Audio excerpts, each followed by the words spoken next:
And we're back at it again with another live one for all you Biconics wrestling nerds out there. And welcome to another edition of Pinfall Playback, where me and my co-hosts that are here today, we're going to be reviewing WWE's Payback 2023 PLE at the time of this recording, which happened last night on Saturday, September 2nd. There are no words to describe the amount of joy that I'm feeling. This was after the disappointment that was SummerSlam and how underwhelmed I felt. I had little to no hope in the Payback, especially since the build has been weird for this too. The execution at the actual pay-per-view, minus one particular match, solid all the way through. All the performers, wrestlers, they're like, oh no, we know how SummerSlam was. Let's give them a show to remember. And there were some great moments here. But joined with me today, I have two lovely co-hosts here. And they're returning from the SmackDown review that we had yesterday. It's like we just did this. Quite literally, we just did this. Less than 24 hours ago. It's crazy out here, I swear. But joining me today for this review, I have our new member over here, Luis. How you doing, my friend? Oh, I'm good. I'm excited to talk about this PLE. I really thought it was a solid show, and it not only put SummerSlam in the rearview mirror, but I honestly forgot how bad SummerSlam was. That's how good this show was. That's a great way of putting that, actually. I'm so excited. And of course, joining me as well is John, aptly named the Professor here on Viconics. John, how are you? Hey, I am still the Professor while they let me keep my job. I really enjoyed this. We were talking just before we started recording that I can usually gauge how good something was or how much I enjoyed it based on the notes I took. I stopped taking notes. I put my phone down and just started watching, and I wasn't even aware of it until an hour later. Like, I didn't write anything down. I don't know what I'm going to talk about, but I'm going to enjoy this. Lots of fun stuff. I think it's great. And we'll talk about this as we go. It's hard comparing them individually, right? Because all the build up to this one, the writing was on the wall like, oh man, this could go south quick. Similar to the last few pay-per-view PLEs, whatever the hell they're called. But they owned this one. There was a lot of, I don't know what it was. If it was just the energy of the ensemble, or I don't know, buying into it more, or because they're all professionals, so you never want to say like, oh, they have an off night or whatever. But for some reason, they clicked, and they hit on all the cylinders. I mean, there's a few things in here we'll talk about, but it's impressive. I'm happy that you two are here joining me in this, but I'm also excited because this was a really, really solid pay-per-view. And I said it in our group chat. Well, I said it to various individuals, and maybe I put it in the group chat button, maybe not really. But regardless, this so far and Backlash is still neck and neck for probably my favorite WWE pay-per-view so far this year. That's barring whatever happens at Fastlane next month and then Survivor Series to end off the year, so to speak. But we'll see what happens with that. All right, let's. When you look at this, when you look at this one and Backlash, like we were saying, you realize that SummerSlam really missed. Like, hang on. Anyway, go ahead, Mikey. Sorry. It's all good. No, because the summer season leading into SummerSlam was optimistic, and then SummerSlam was a thing. But we start hailing from Pittsburgh, Pennsylvania, where this pay-per-view is taking place. We literally got a shock. My system was shocked with the fact that we opened this pay-per-view with the steel cage match, Becky Lynch taking on Trish Stratus. So, like... Which, if you catch the SmackDown review, you could hear Lewis tell us, hey, they're starting with the cage match. It's like, we gotta go now. It's like, okay, bye. See you later. Oh my God, gentlemen. Honestly, this, and I still don't know what my match of the night is between this and a match later, but possibly my match of the night, best women's match this year in WWE, and that's saying a lot because I really enjoyed Charlotte and Rhea at WrestleMania. This one definitely took that spot. So far, this is my favorite. This is my women's match of the year so far for WWE. Becky and Trish Nailed it. Holy crap, man. I was on the edge of my seat the entire time. Yeah. Mhm. Depending on where you go on the internet, people are saying match of the year for this one, or at least top 5. Like, folks Yeah. are juiced about this. Uh, it doesn't. It would have bothered me 20 years ago. It doesn't bother me now. Becky Lynch calling spots, and the Mhm. camera just right there, but she does it in a way that I'm like, you're just taking care of Trish. Great, cool, Yeah. go. Like, and owning it. I thought those were awesome. Trish had that hematoma going and still did all these spots where I was like, oh God, please don't hurt the forehead. But you could see them kind of taking care of each other a little bit. But even Trish is still banging her face into the fence over Yeah. and over and over again. That super, they're calling it super duperplex, which there's got to be a better way to say that. Gorgeous, just Mhm. so much fun. Yeah, I agree. I thought this match itself was like this was my personal favorite match of the night. It's not my highest rated match, but that's how I split the difference because I really love the tag match. But in terms of this match, what I really felt like is I don't know. I know Mikey, you're not a big fan of football, but yesterday Coach Prime he did a press conference where he didn't let anybody talk. Every time they went to ask him a question, he's like, "Do you believe now? Do you believe in my team now? Do you believe in my boys now?" That's what I felt like Trish Stratus did yesterday. She was telling all of the haters, "Do you believe now?" There Because you the go. one thing we know about Trish Stratus from her from the early 2000s, the one thing we know about her is, hey, I know that if you don't want me on TV, I'm going to make you want me on TV. And everybody had been knocking her. She was in Canada and they were her own fans were chanting, "We don't care." That was the translation from French to English was "We don't care." And guess what? I bet you those people care now. I bet you those people in Toronto actually want to say, "Hey, we wish you were from Toronto," because that match yesterday was spectacular from Yeah. hold to hold, everything, the whole story, the fluidity of it. I really felt like Mhm. there was no botches. When I watched the entire match, I thought to myself, everything makes sense. Mhm. This match made entirely too much sense to me. I thought, yeah, I agreed with you. This morning when I woke up, I thought to myself, I think I like that more than Rhea and Charlotte. And I was like, damn, Becky does this shit to Charlotte a lot. She just steals her thunder. And I love that because it adds to their story. Like anything you can do, I can do better. And oh my god, the spots from the cage, the inclusion of Zoe Stark, the ending isn't necessarily what we talked about yesterday, but it's a good way for Trish to continue to put over Zoe Yeah. now. Sure. I definitely thought this is by far the best women's match of the year. And I've kind of grown to the point like where I stopped comparing men to women. I think that this is possibly the best match of the year in WWE alone.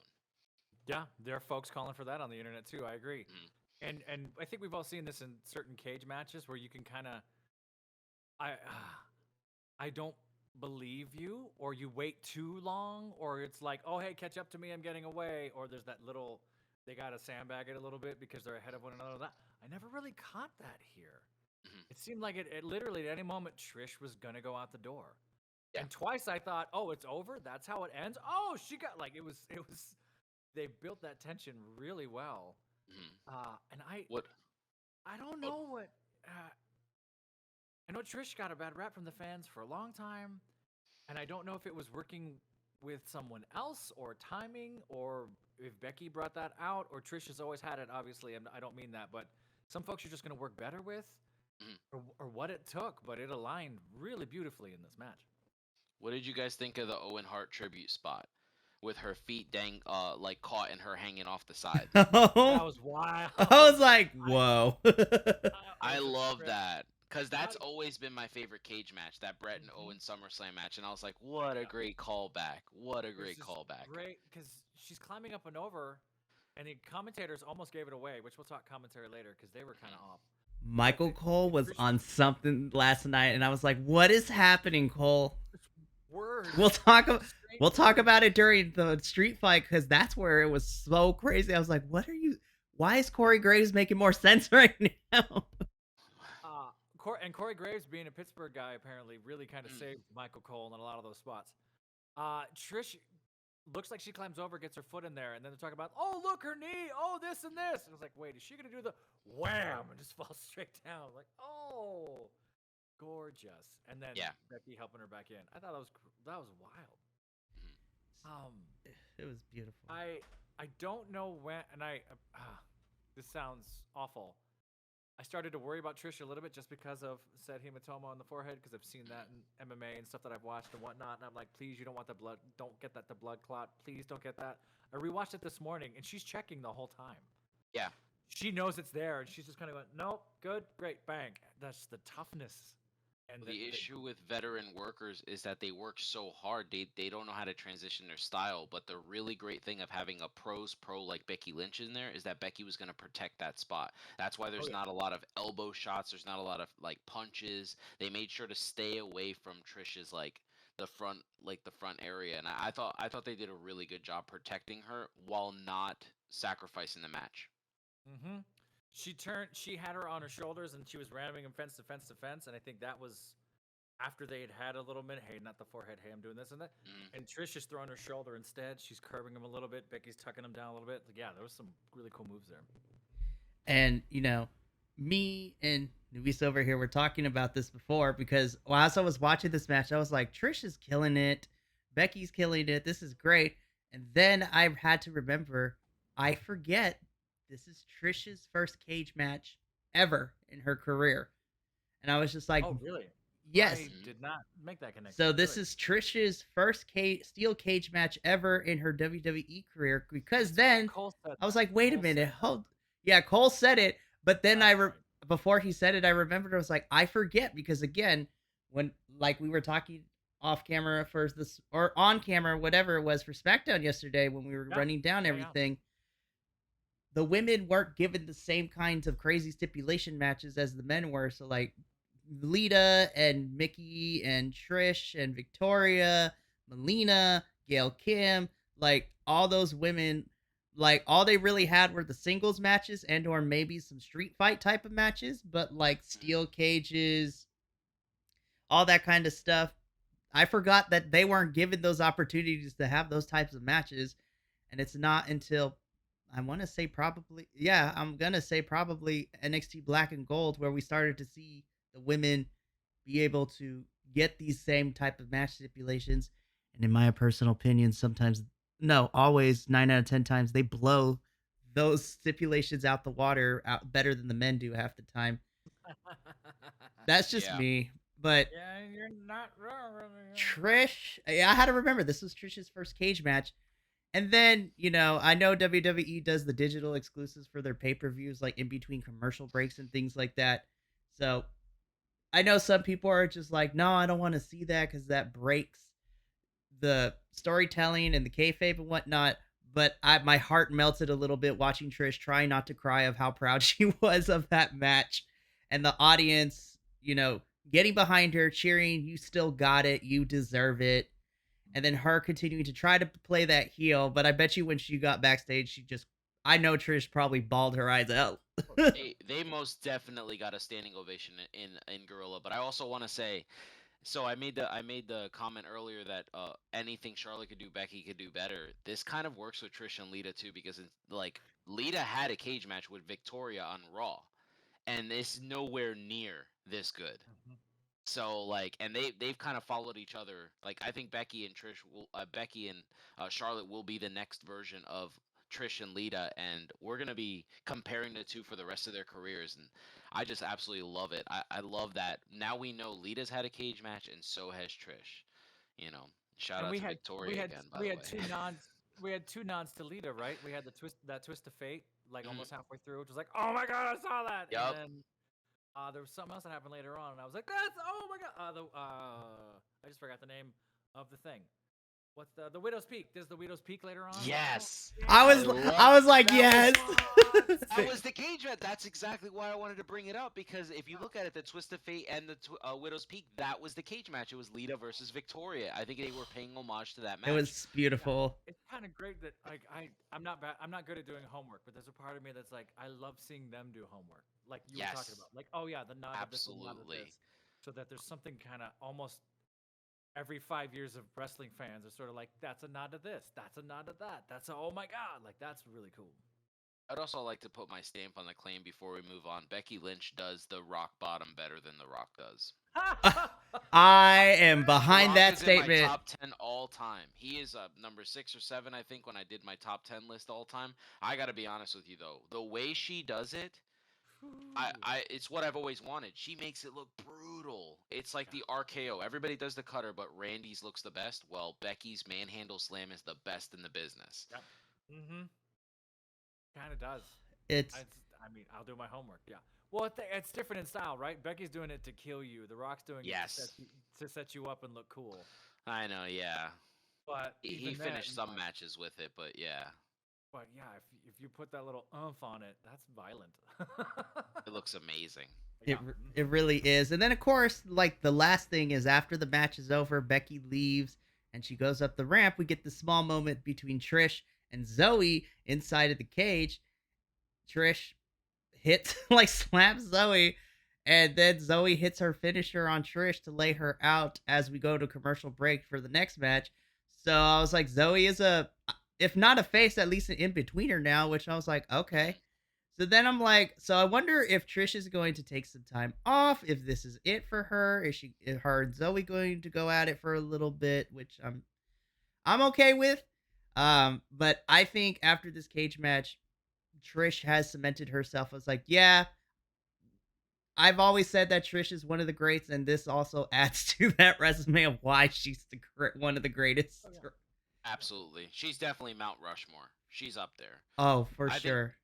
I don't think we'll ever be able to take people like Bull Nakao and Alondra Blaze off of that Mount Rushmore. I think one of the women now are just gonna have to like slide in there, and we'll just see what it is, unless they just have that transcendent of a career.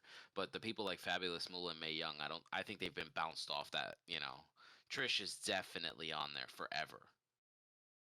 I agree. And what's hard, comparing generations and Mm, opportunity versus talent versus mm, what do you actually do to progress the sport and the art and whatever else. yeah, Sometimes and this isn't all sports really. We tend to be like, oh, well, back in the '60s, they're the yeah. ones that. Well, the '70s, they're the ones that really met. But it's not comparable for a lot of reasons, and Well, it's hard because. the reason Go ahead. I disagree with that, with like in terms of the 4 women I mentioned, like Moolah, May, Bull Nakao, and Alondra Blaze, is because they got pay-per-view time, they got storytelling, they got Right. to wrestle men. Like those 4 specific women, that's why I've always looked at them as Mount Rushmore for women. They got the time, and I mean, if you want to throw like Japanese stars like Nami Toyota in there, you can. But I mean, it doesn't matter. Whatever we're watching, we could say we're talking about WWE ever. Like in terms of in-ring physical performance, there nobody touches Mercedes. It's just that Sure. simple. Like she's Absolutely just agree. that good, you know. No, I agree with you. There tends to be this argument sometimes where we do that South Park memberries thing where Yes. we just remember that, and we just try to cherry pick how great they Mm, were, but then yeah. we to kind of marginalize the work that's being done currently, Hmm. and that's I hate when sports loves doing that, and it drives me Yes. batshit sometimes.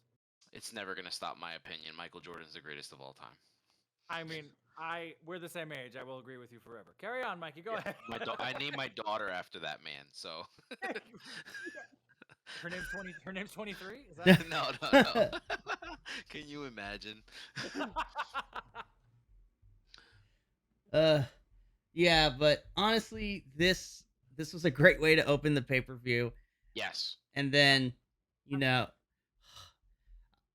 the adrenaline was still there. I'm like, okay, we got to relax because we still got like a whole bunch. And then, next up, so before the match even started, so John Cena comes out. I was just like, okay, so Cena's coming out.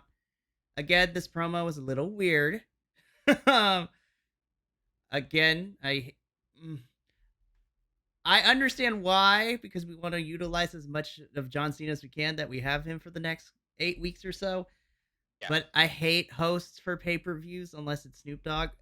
But I think this worked because he's hyping up the crowd. He's talking about it. He's tells the crowd he's going to be the special guest referee for the Miz and LA Knights match, which is next. Miz comes out. Miz and John Cena go back and forth, And Miz is just telling him, bro, John, you suck. Like, you're trying too hard. This is what you need to do to be a host. And I'm like, yo, Miz kind of speaking facts, though. But like, how can we say? I thought that was so strange. Like, that was the first thing that John Cena said, and I was like, dude, he just talked on the mic for 30 seconds. You say he's a terrible host. I'm like, we got a whole show ahead of us here. Like, this is the second match. He just came out. He gave props to the ladies, and now he's talking, and you're coming out here with your Cleveland Browns colors in Pittsburgh, cheap heat, but cheap heat. you know. However, Is the Miz a Cleveland guy? That would be. yeah, Yeah, yeah, he's a Cleveland, he's a big Ohio. Oh, that's perfect. I didn't catch that. I didn't know that at all. That's hysterical. Yeah. So Miz and John Cena go back and forth, and then LA Knight comes out, and then we get the official start to this match. I think the Miz, heel Miz, is so much fun.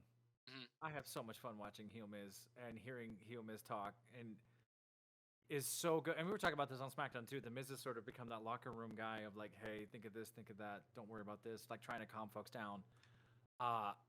And just how relaxed. It's not even it doesn't even come off as confidence to me, because, and I know it is, but this is gonna sound weird me saying that. So relaxed, nothing phased the Miz this whole time. Yeah. This whole time, kind of like how we were talking about on the SmackDown review. I still think LA Knight's a little in his head. I still think LA Knight's a little. I don't want to say gun shy. That's not what I mean, but sort of anticipating a little too much. Kind of really wanting to do the best possible. Like you gotta breathe into the sum and kind of flow a little more.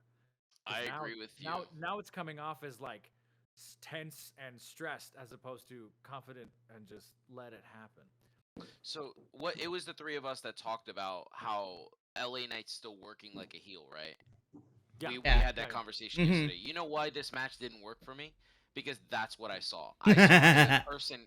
I saw a character who's supposed to be a top babyface, and then in the ring, bell to bell, if you like mute the television or whatever, what I saw was heel versus heel. Yep. Yeah.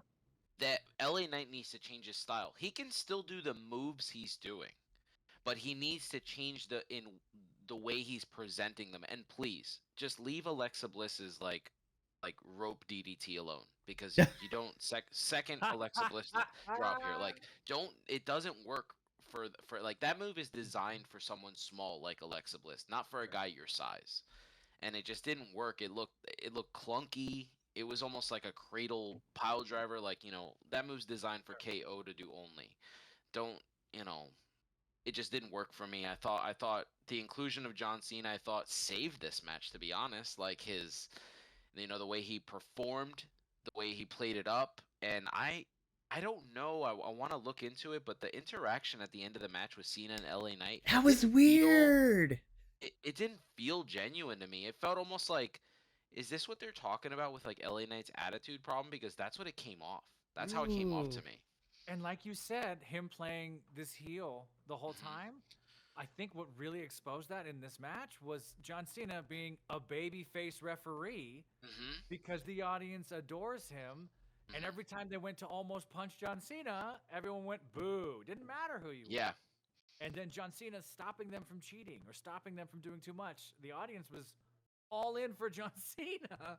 Yeah, those making John sure it Cena was the sucks right- chants went away. right away.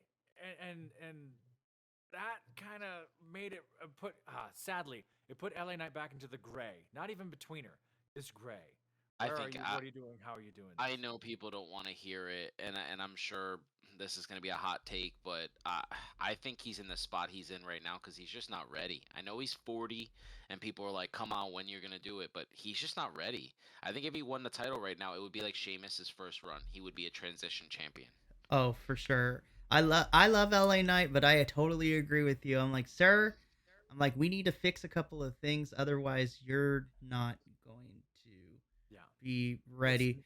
And it kind of showed too. Like, I don't want to be that guy, and I don't want to be ageist, but like towards the last third of the match, I'm like, you're kind of LA Knight was gassed.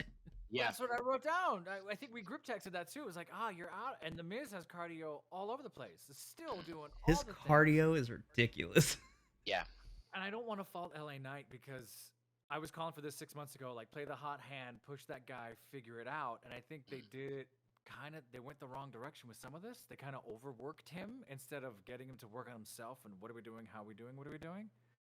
Mhm. Because T-shirt sales went through the roof, and commercials and other stuff were kicking off. So again, it's not a slight to him at all, but now we're kind of seeing that plateau of experience versus, inexperience. Not a horrible rhetorical way to say that, but sort of, oh Uh-huh. yeah, here it is, go for it. Sort of, oh, I don't have all the tools just yet. Shit. Yeah. And as I love LA Knight, I always will love LA Knight because I think he's a lot of fun. But I'm as an LA Knight fan, I can confidently say this. I don't think he should have won this first one. I think Miz should have won here, in my opinion. I think Miz should have taken the first one, and then if you wanted to continue out the feud, then you have LA win the second one, and then whether it's Survivor Series or later, then have the rubber match where LA Knight wins the two and one, and then the feud can end. Because Yeah, now where are we going? Where are we Yeah. going? exactly. There's He no won. point. We had a build up for 4 weeks, maybe less than that even, and he won. Great. Yeah. On to the next one. Like, where are we going? My biggest issue Well, is go ahead. Sorry. I was just gonna say, do you think that that interaction with John Cena, maybe I just read a little much too much into it. Maybe that's where we're going next. See, that's where I originally thought, but then I'm hearing rumors, especially when we get to the Grayson Waller effect of who returned. I've been hearing rumors that, John Cena is going to pair up with said person, and I'm just like, I don't know. Okay. I don't Felt know. awkward to me. I think LA again. The LA played it too hard. If he wanted to go face, he should have softened up a little bit, taken the rub, so to speak, from John Cena, and let the audience have that moment of, "Oh my God, my two heroes are friends." Instead, LA Knight kind of played the in between, almost a heel thing of, "I'd still kick your ass. You got in the way in there. I could have done it without you. I didn't need you." And it's like, that speaks the wrong trope. I'm not sure where you're trying to play both, but you gotta not be tense and breathe into it. Um, I think, and maybe I'm getting heady now. I wonder if LA Knight and John Cena were trying to replicate the Brock Lesnar Cody Rhodes handshake and make this look like an improvised moment and make this look Yeah. like we're trying to do this cool improvised sweet thing, but we're planning it and thinking about it too much, and it kind of wasn't quite there. I agree. It was so clunky and weird. Mm-hmm. Yeah. Yeah. Not as bad as the next match. Oh, yeah. So let's. Okay, so we'll jump into this match in a little bit, but then I had to yell at my television screen because as we got like the intro bumper, it's like when we come back from commercial, we will have the United States Championship. I'm like, hold the fuck up. What do you, Michael Cole? What do you mean commercial? And it's like, but you'll get to see the history of this match for the premium plus subscribers. I'm like, oh, that is some fucking ass shit. Like, what the? Mm-hmm. I'm like, I was wondering because like for the last for SummerSlam, I was like, why are we playing commercials? It's fine. But during SummerSlam, they didn't overtly be like, hey, you won't see these commercials if you're premium plus subscribers. But Michael Cole said it here. I was like, are you fucking kidding me, Peacock and WWE? Like, what is this shit? I mean, Mm, it's good news, bad news, right? They're gonna make him free if you have Peacock. Okay, fine, I guess. that is some wet. And see, for this one, I wasn't as mad. But then it happened again when we got to the women's match, where thankfully I got to see all the video promos because I watch way too much wrestling. But then they're like, see the history of the feud between Raquel and Rhea after this commercial break, and then because I'm not premium plus, I just got commercials. I was just like, you motherfuckers. Yep.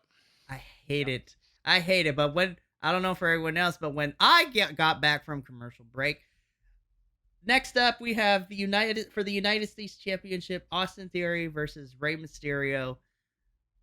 Again, this was not honestly all of the matches weren't inherently bad, but this is the one is like, if I went to go make a sandwich or go, do something real quick, I don't think I'm gonna miss too much. I was kind of cooking during this match. Not to sound mean, I was 2 or 3 minutes in, like, I gotta cook your dinner. All right, I'll watch this over the couch. I was indifferent about this match because I was like, Ray's transitional champion, but Austin's not getting this title back. I was like, if they put it back on him, I will have so many questions. But we've seen this iteration of this match multiple times before, even when the title wasn't on the line. I'm just like, I know what I'm going to get. Um, Mm.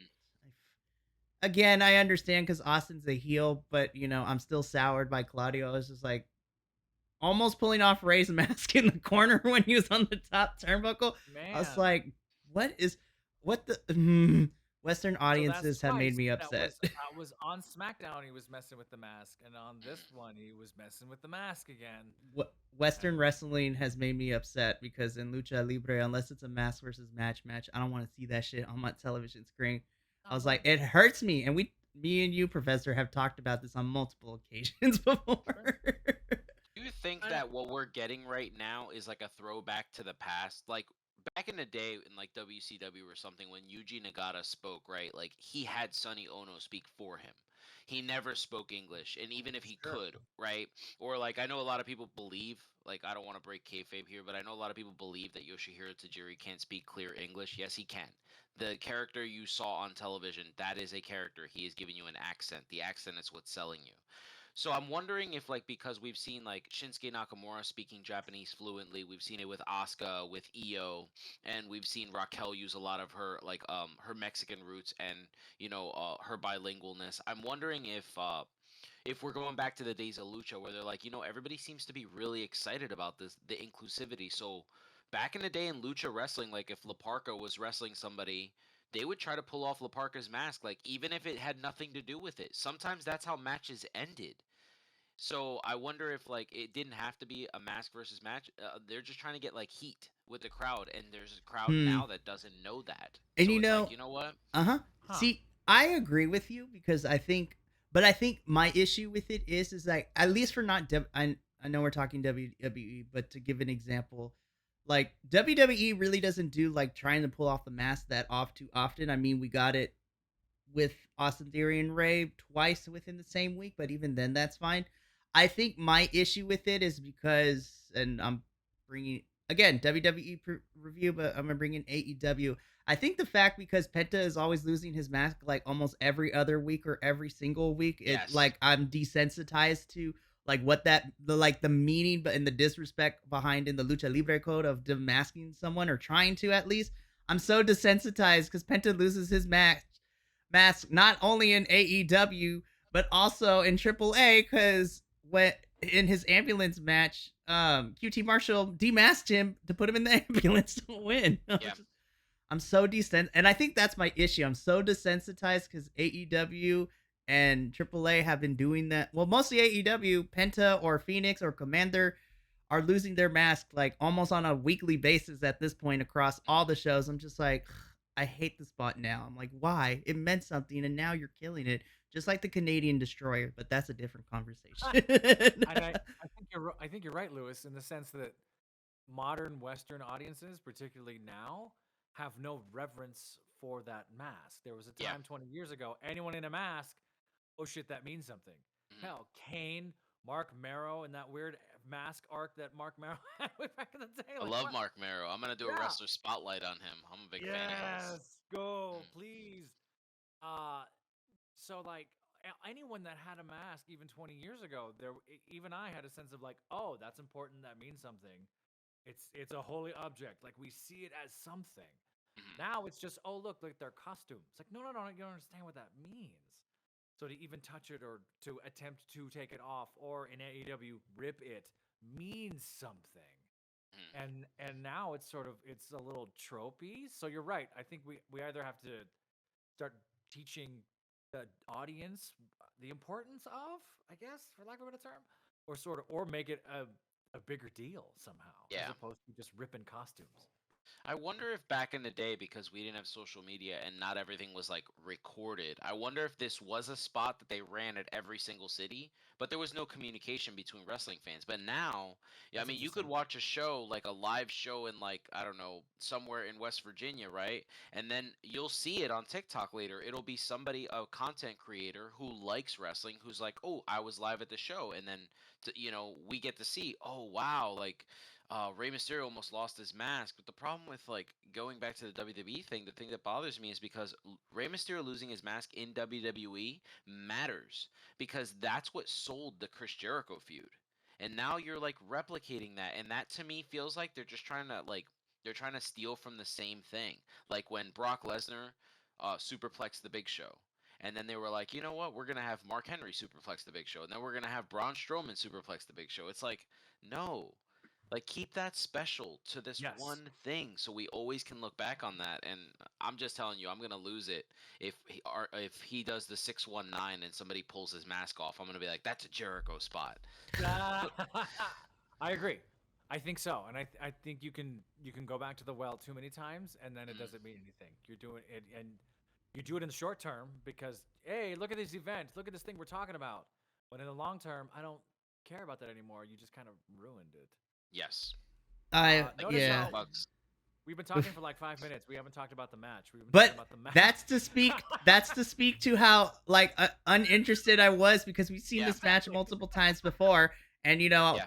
that particular spot where Austin Theory is trying to take the mask too. Again, I feel like every wrestling fan has like a weird thing they can't really explain in terms of why it irks them, but like pulling off a luchador's mask really irks me, and that was heightened especially because Penta, Phoenix, and Commander and AEW lose their masks on a weekly basis.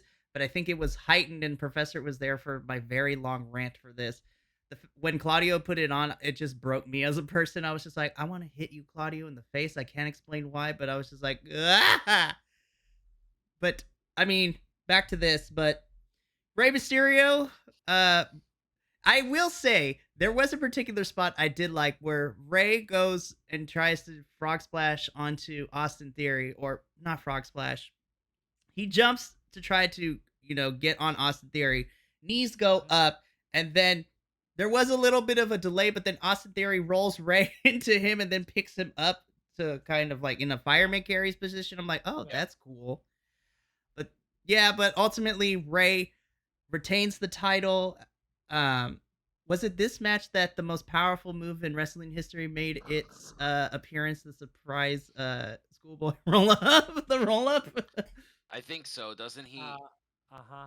Yeah, it Yeah. was a schoolboy after whatever his weird finish, Austin Theory's horrendous finisher is.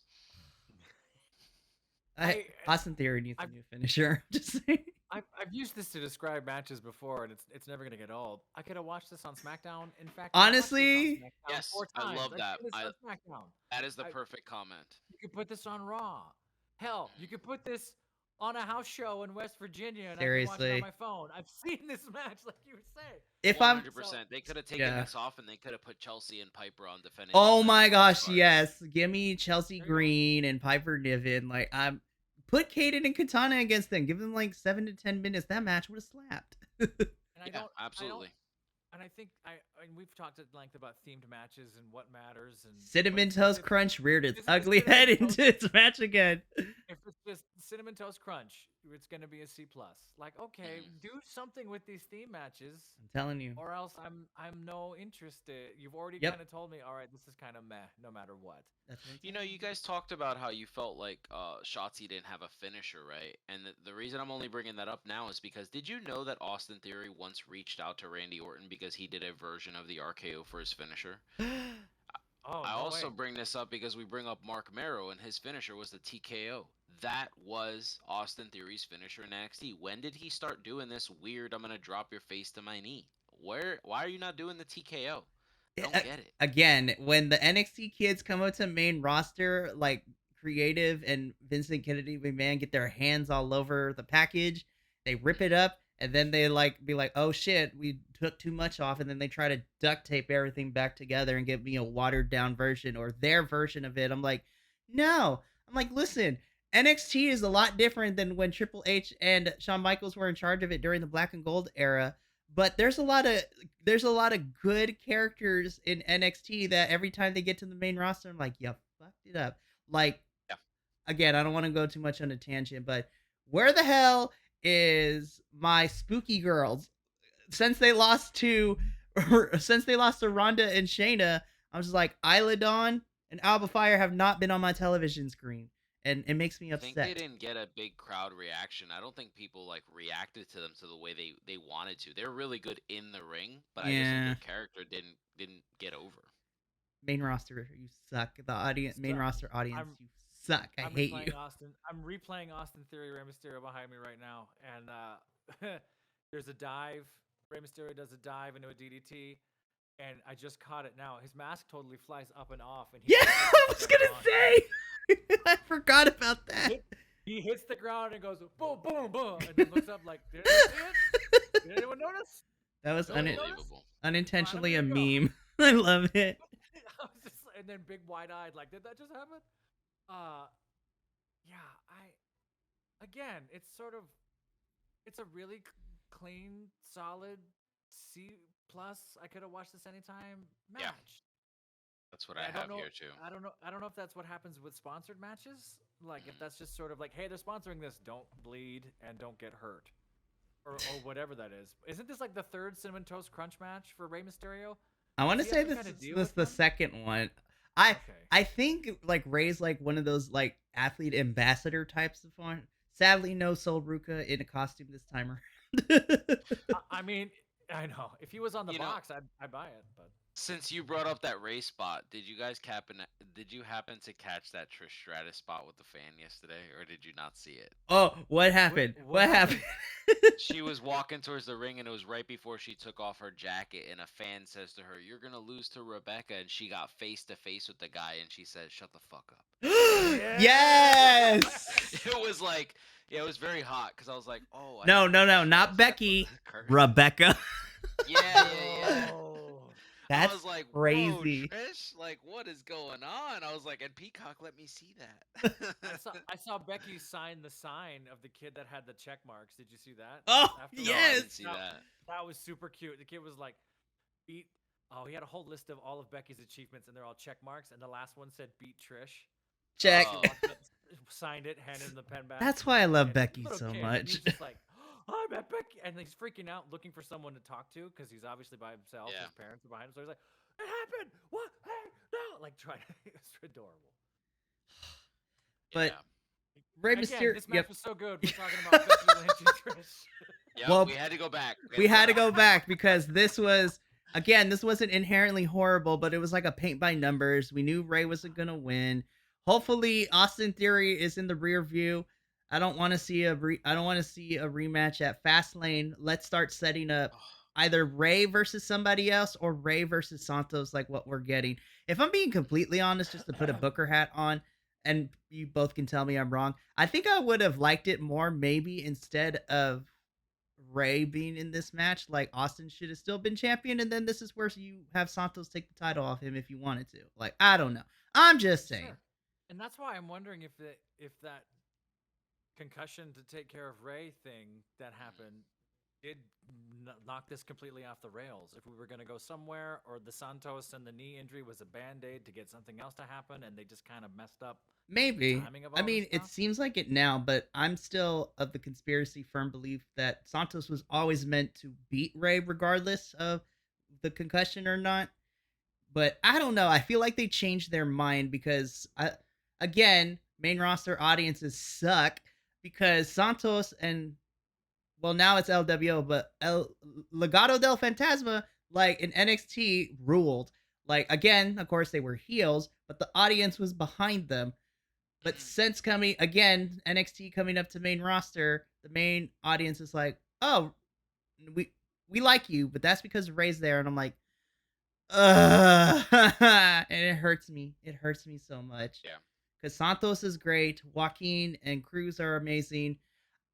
I need Zelina to wrestle more because don't give her 2 minutes. Homegirl can go. She's fucking married to Aleister Black of all people, like Malachi Black. I'm like, come on. I've seen their workout videos and them practicing wrestling. Like, Absolutely. come on. Yep. Also, I as a was. side What note, was I that? get a kick of like the height difference between the two of them. Yeah. Yeah. When you take a minute to think about it, you go, "Wait a minute, what? Was it Selena Vega got a match like just a month ago that was Mhm. 90 seconds, and we were just furious, like, what the? Why? Every time Ugh. she gets put in a spotlight, though, those 90 seconds, they Oh, it's resonate so with fans. They're beautiful. Her, beautiful. I It's just See, want just. that's what she more. is. You know why she resonates? This is one of the things I harp on with certain women wrestlers. This is one of my issues with like Brit. Is like when you watch Mercedes, right? When you watch her, she's constantly working out with Amazing Red. It's something that she just does all the time, whether it's Red or it's Brian Kendrick. Whenever you see things about Zelina, if she's not doing some kind of video game thing, she's working out in the ring with her husband. That's why when they're called, when their time is called, they're ready to go. So I don't know. I wish more wrestlers, male and female, did that because maybe LA Knight would be more over. I Seriously. know. I Yeah. I wonder. And I don't want to. And we got to move on to one of the best matches of the night, if not the best match of the Absolutely. night. We'll get into Uh, that in a little bit. and that's what Stone Cold talked about. That's what the Undertaker talked about. It was like you never really have a day off. Yeah. You're working out every day. I know you got to travel, and I know you're driving places or flying places or whatever. You got to find a place to get to a gym to get to work, and partner up with someone, and hopefully you find that person who you could just run the reps in, because you're gonna get called at any time. Seriously. So that was the thing. Rey is still United States champion. We'll see where this goes. Before we get to the other match, we have our first backstage interview, kind of the pay per view, which is like, oh, okay, we're getting backstage. So, Kathy Kelly, hey Kathy, girl, I've been following your journey from when you were just reviewing wrestling shows to now being a backstage correspondent. We'd love to see career paths. But she interviews Becky Lynch, but she doesn't get far into the interview because who comes out? And yes, this is NXT related, so everyone just needs to sit down and shut up for a couple minutes. But your NXT women's, your NXT women's champion. Listen, I will rock hard for NXT on any day. Go get him, Mikey. Go ahead. But You won me over Inter. NXT. Yep. You won me So over. yep. So interrupting Becky Lynch is your NXT Women's Champion, Barbie herself, Tiffany Stratton, and we're teasing that Becky may be going down to NXT for a little bit, according to the reports. Supposedly, allegedly, is what we might get where Becky might go down. Um, Listen, I said this in the group chat, and I will say this on record here for this review. Tiffany versus Becky is something I want to see really, really badly. And if these alleged reports are true, and Becky does go to NXT for a little bit, oh my gosh, Becky versus Tiffany, Becky versus Lyra is something I want really, really badly. Fucking Becky versus Roxanne and or Blair Davenport, like, please give it to me now. Especially Blair. Holy hell. It'd be wild. Ugh. And you would think that, and we talked about this at first, like when Dom went down to NXT, and we sort of went, wait, what? And now it kind of works. It kind of works. Now I think we kind of see it as it's if this works, if it's sort of it's not like going to AAA, it's not like a demotion. It's, hey, you're gonna come down here. We're gonna sort of be that tide that lifts everybody thing. We're gonna give everybody a little bit of everything, and maybe some of you get pulled up because there's more eyeballs on you, and we get a chance to work a little more. I think that for me works. Look at Mustafa Ali. He's doing great right now. We don't know what to do with you. We'll send you down there. Think of something later. That's what I was hoping it wasn't, and that's how it felt to me initially. But like you said, Mustafa Ali, and oh my God, I'm gonna say this, even Baron Corbin. Like, yeah, you're doing things I'm interested in. Okay. Homeboy is feuding with Braun Breaker at the moment. I love it because, yeah, that's exactly what I was going to talk about. Braun Breaker and Dolph Ziggler. That's what happened. Like, yes. The whole thing was designed to get Braun to the next level. And now I think they're just having Braun pay his dues on his way out, like just job to people. But when I look at it and I'm thinking like, all right, here we go. We have Becky Lynch versus Sharpay Evans. This is awesome. We need to see this. Like, give us that spot, and we're going to move on and see possibly Becky Lynch working with all the women that you mentioned. But at the same time, I go back to what when you brought up Alba Fire earlier. Like, they couldn't get over on the main roster. What if this is WWE's way of like, hey, no woman in wrestling knows how hard it is to get over from NXT than Becky Lynch. she's even said it herself. Her first SmackDown reign was kind of like a consolation prize. Like, oh, you're the fourth one.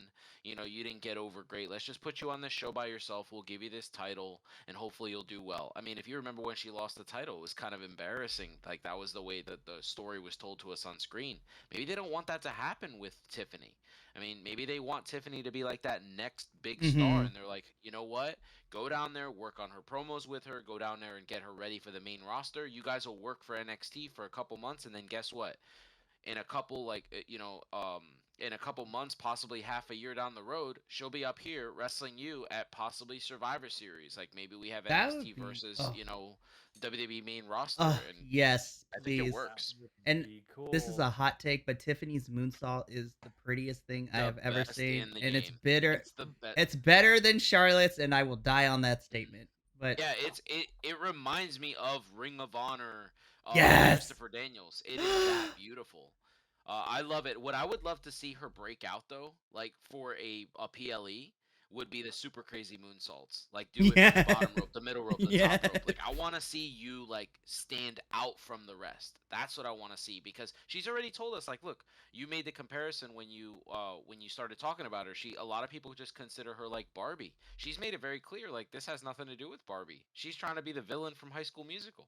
Like this is what she did. So Yeah, Yes, when you said I mean Sharpay that's Evans, I was just like, this is that's why so good. this is she why you're said her here. You're so entire awesome. character is Ashley Tisdale Yep, on the Disney yep. I Channel. remember So that. like, yeah, I mean, this is what she wants, and I'm like, you know what? You stand out in that way because nobody would take a character from a movie like a Disney Channel movie. You're doing that, so hey, set yourself apart because what I'm watching in her right now is potential to be like a future main eventer at WrestleMania. That's what I'm seeing in her. Oh my goodness. I'm the potential for this if Becky does end up in NXT is something I'm super excited for. And then that momentum continue because Lord have mercy, this next match for the undisputed tag team championships, you have your well, at the time of the beginning of this match, you had Kevin Owens and Sami Zayn going in as champion, taking on the Judgment Day, which is being represented, well, in the match itself, being represented by Finn Balor and Damian Priest in a Pittsburgh Steel City street fight. Yeah. God, this. Oh, okay. I'm good. We're way into the review. This shit right here was fantastic. This is Love it. I thought you were everything. gonna do the whole Cat Williams bit. I was waiting for it. like, like I was ready. Listen, I was just like, and to all the haters who are hating on this match, I'm like, stop being a fucking hater. Who's hating on people Who's hating on this? hating? I Just gave this 5 empanadas. This was yeah. Finally, Listen. a full meal of empanadas. I'm telling you, this match was awesome, and the callbacks. The only negative in the match is that there was literally a penguin on the sweater, and Michael Cole said Pittsburgh Steelers. Michael Cole. I was like, Michael Cole, my how do God, you Michael. Okay, so before we get into the match, let's we said we were gonna address this. So let's talk about Michael Cole and Corey Grace this whole entire night. Michael Cole, what drugs like were you on last night? Because like normally Michael Cole is the voice of reason, like he's pretty good, like he's consistent. Michael Cole was all over the place last night, and like I was like, Michael, what is happening? Like you're not. He misses Vince. Mm. I was like, He's the one guy who needs Vince McMahon on the headset. that's very tell. true.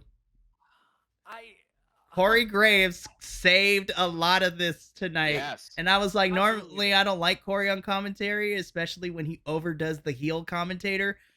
But man, being in his home city like helped. I was just gonna say he wasn't a heel. He was a homer the entire time. I didn't even read to me that he was rooting for any heels the whole time. It was just I'm happy to be in Pittsburgh. Let's talk about being in Pittsburgh and like that kind of read. I'm not sure what Michael Cole was or wasn't thinking. What drugs were you on? I don't think he should be doing as many shows as he's doing. It seems like he's kind of fading here and there. I don't know. Well, I don't know why they put him on Raw and SmackDown. Like out of nowhere, the last 3 weeks. Pro aspect. I think it's because they don't have a good cohesive unit, and what they need to do is they need to like put their just deal with it, make a phone call to Morrow, bring them back, and then everything will be fixed. Yes, give Just me bring 'em Mauro back. Ronaldo like right now, like, And in a weird way too, like I miss Beth in NXT because her Booker T, that trio of NXT commentators was some of my favorites, and I'm upset that Beth is not there. But it's neither here nor Yeah. there. But this fucking match, man, it This had match. everything and everything I wanted. We had trash cans. This was a tribute to Terry Funk. This This is was what the match I Terry- wanted that this is what Terry- SmackDown last week did not give me. And Kevin Owens knew it too. yes, those are gonna be my exact words. You just ripped it out of my brain. Oh, That's I'm so sorry. Didn't mean No, to. that's awesome. That's That's a awesome. good That's thing. great. We had- glad. I'm yeah. glad we feel the same way. Yeah. Kevin Owens with like a fan made T-shirt that he might have made himself. Like, Yeah. This is the Funk I remember. This is who I'm wearing underneath my shirt. And the That moment- Terry Funk spot, like the Yeah. Chainsaw Charlie spot with the trash can and Finn, was perfect. Oh my god! I mean, the only thing missing was a ski mask and a chainsaw. That's it. Like everything else was there. I was like, oh my god, it's happening. Absolutely. I'm not a I'm not a Penguins fan, but something about two Canadians wearing hockey jerseys coming Yup. out of a penalty box that gave me chills. So- like, you're gonna die. right? That's game over, man. So I chuckled so hard at that moment because it's like it was like a vaudevillian type of like skit segment. It's like Judgment Day are celebrating. Yeah. They turn over and literally like Jack in the Boxes, Sami Zayn and Kevin Owens just pop up like So good. I loved it, but it immediately to me gave Kevin and Sammy heat because I'm a Devils fan. So I was like, no, Perfect. There- take those off. Like I was just like, I don't care that you're in Pittsburgh. Take those off. Like Sure. I watched it. I thought it was great. I loved the glove drop. Like here we Oh are. my That Like, glove drop was so good. it was so good. It was almost like, oh, and then like Dom ran away, almost like he got sent to the penalty box, almost, Oh, and then to man. come out to be the difference in the match. to literally. I loved it. I decision. loved it. So like And it didn't normally with street fights. I always get a little sad when there's a third or a fourth or a fifth person interfering and sort of like, oh come on, okay, he'll fine. Mhm. It's just this again, and this is playing to Sammy and Kevin. Sammy and Kevin versus the world. I'll watch it every Yes. day, every time. Fine, you want us versus everybody? Okay, we'll fight everybody. and Kevin Owens has to Mhm. be one of the most strongly booked people in the Yes. company that we've probably seen in the past 20 years. Even his matches with Roman never could beat him one-on-one clean. He doesn't lose matches clean. Kevin Owens is definitely a protected superstar, man, and I love that. And that's I the- absolutely love that. and that's what you So told I- us in the group chat too. I There- can't find so- I can't find anything about it, and I'm watching it right now, so I'm gonna be horrified again. Does that swanton off the rails, holding the fan to keep him there, goes up and over. It's beautiful until the very last point of the landing. I can't really see it because of the camera. His wrist or hand or somewhere in that lower forearm, it's got to be shattered or hurt or nothing. I haven't seen any reports on it. He rocked it.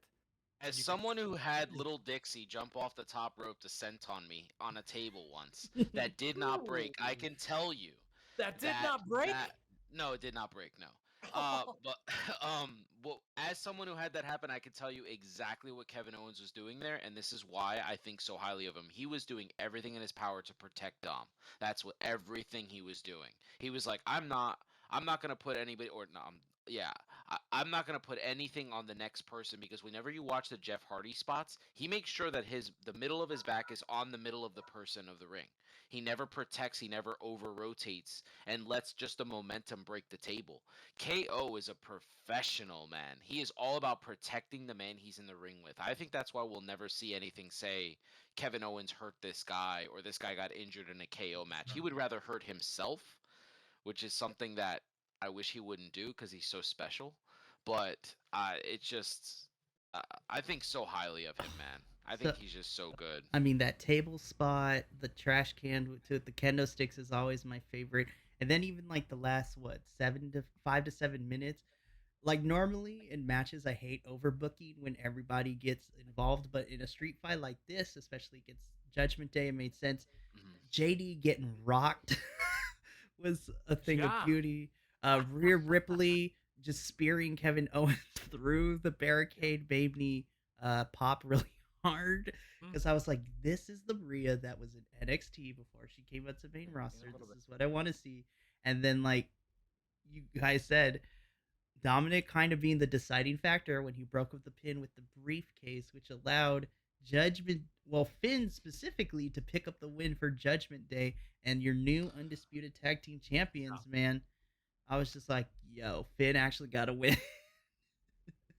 I thought that was beautiful because they have made it a point to tell us that Finn has been the loser of the group. That has been like something that is fed to us.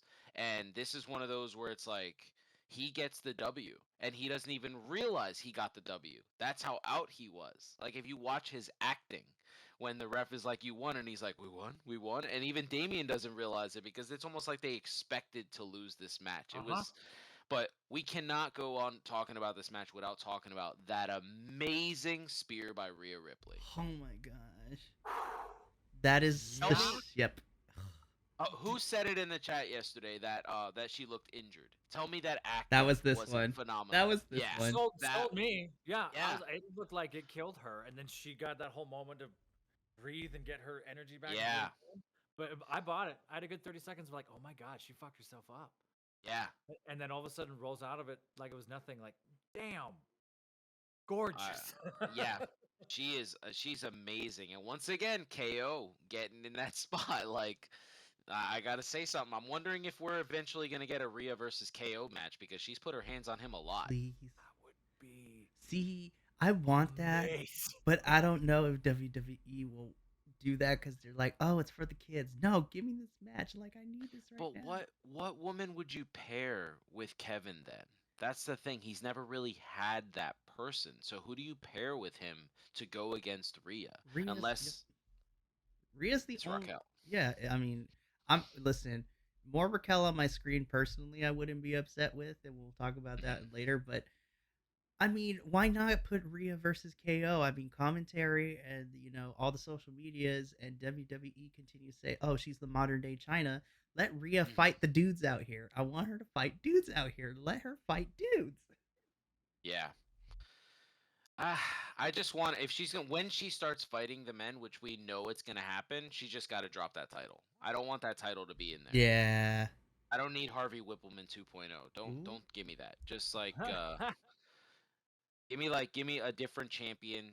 Let's roll with Ronda Rousey's words. Let's not make the championship the only women's feature on television.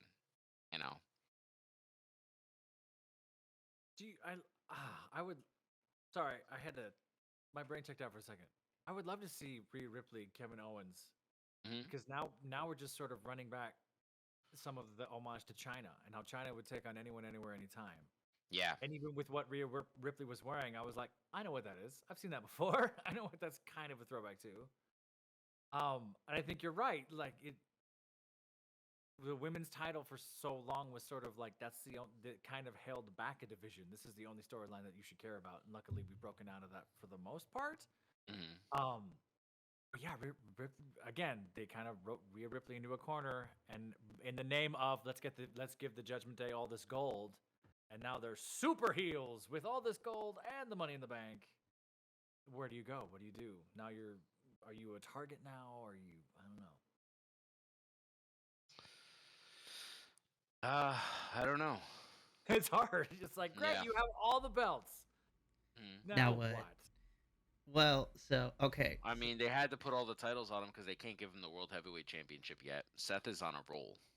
Oh, we'll get to that match because Seth and Shinsuke were both on a roll by the end of that match. We'll talk about that. I'm actually this was the only one I got wrong in my predictions. I picked Kevin and Sammy to retain, but I'm not mad that the Judgment Day won, especially since this match was incredibly great.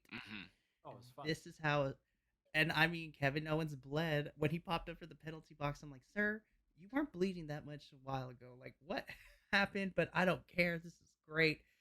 And however he bladed himself, he cut the hell out of the top of his head. Like when they zoomed in on that was like, oh, did you use a screwdriver, dude? So like, I'm glad we didn't see the spot of them cleaning him up. Right. So Kevin Owens to me now has become my prince when it comes to these violent matches because this one was a favorite of mine during the pandemic era. The Falls Count Anywhere match between him and Roman, where Roman like literally again cartoon villain like came out of nowhere and like ran KO with a golf cart over. Hmm. The only thing again, and I will continue to say this, the only thing that ruined that match for being a 5 out of 5 to a 4 out of 5 is Paul Heyman fucked up with the cuffs because he couldn't get them off of Roman, like he was messing with the key. Hmm. But man, this match was phenomenal.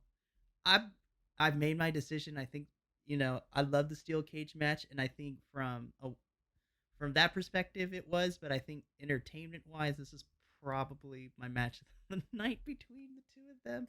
But I mean, give me different reasons on a different day. Like I will continue to switch because I both thought this one was amazing. So again, normally the Grayson having a talk show in the middle of a pay per view doesn't necessarily work really well, and I still am kind of that sentiment. This one was a little better than previous ones, but I have lots of questions after this. So we get the Grayson Waller effect, right? And he calls down Cody Rhodes. Everyone is cheering loudly because Cody is that guy. Um, so I was swerved a little bit because I was like, okay, Cody versus Grayson, cool, fine, sure, like a one-off type of thing, whatever. But Cody's just like, nah, we're gonna flip the script. I ain't like you're gonna talk your smack. I'm gonna get mad. Like he literally broke the fourth wall because he broke down what normally happens on these things. It's like you're Right, gonna which say is funny.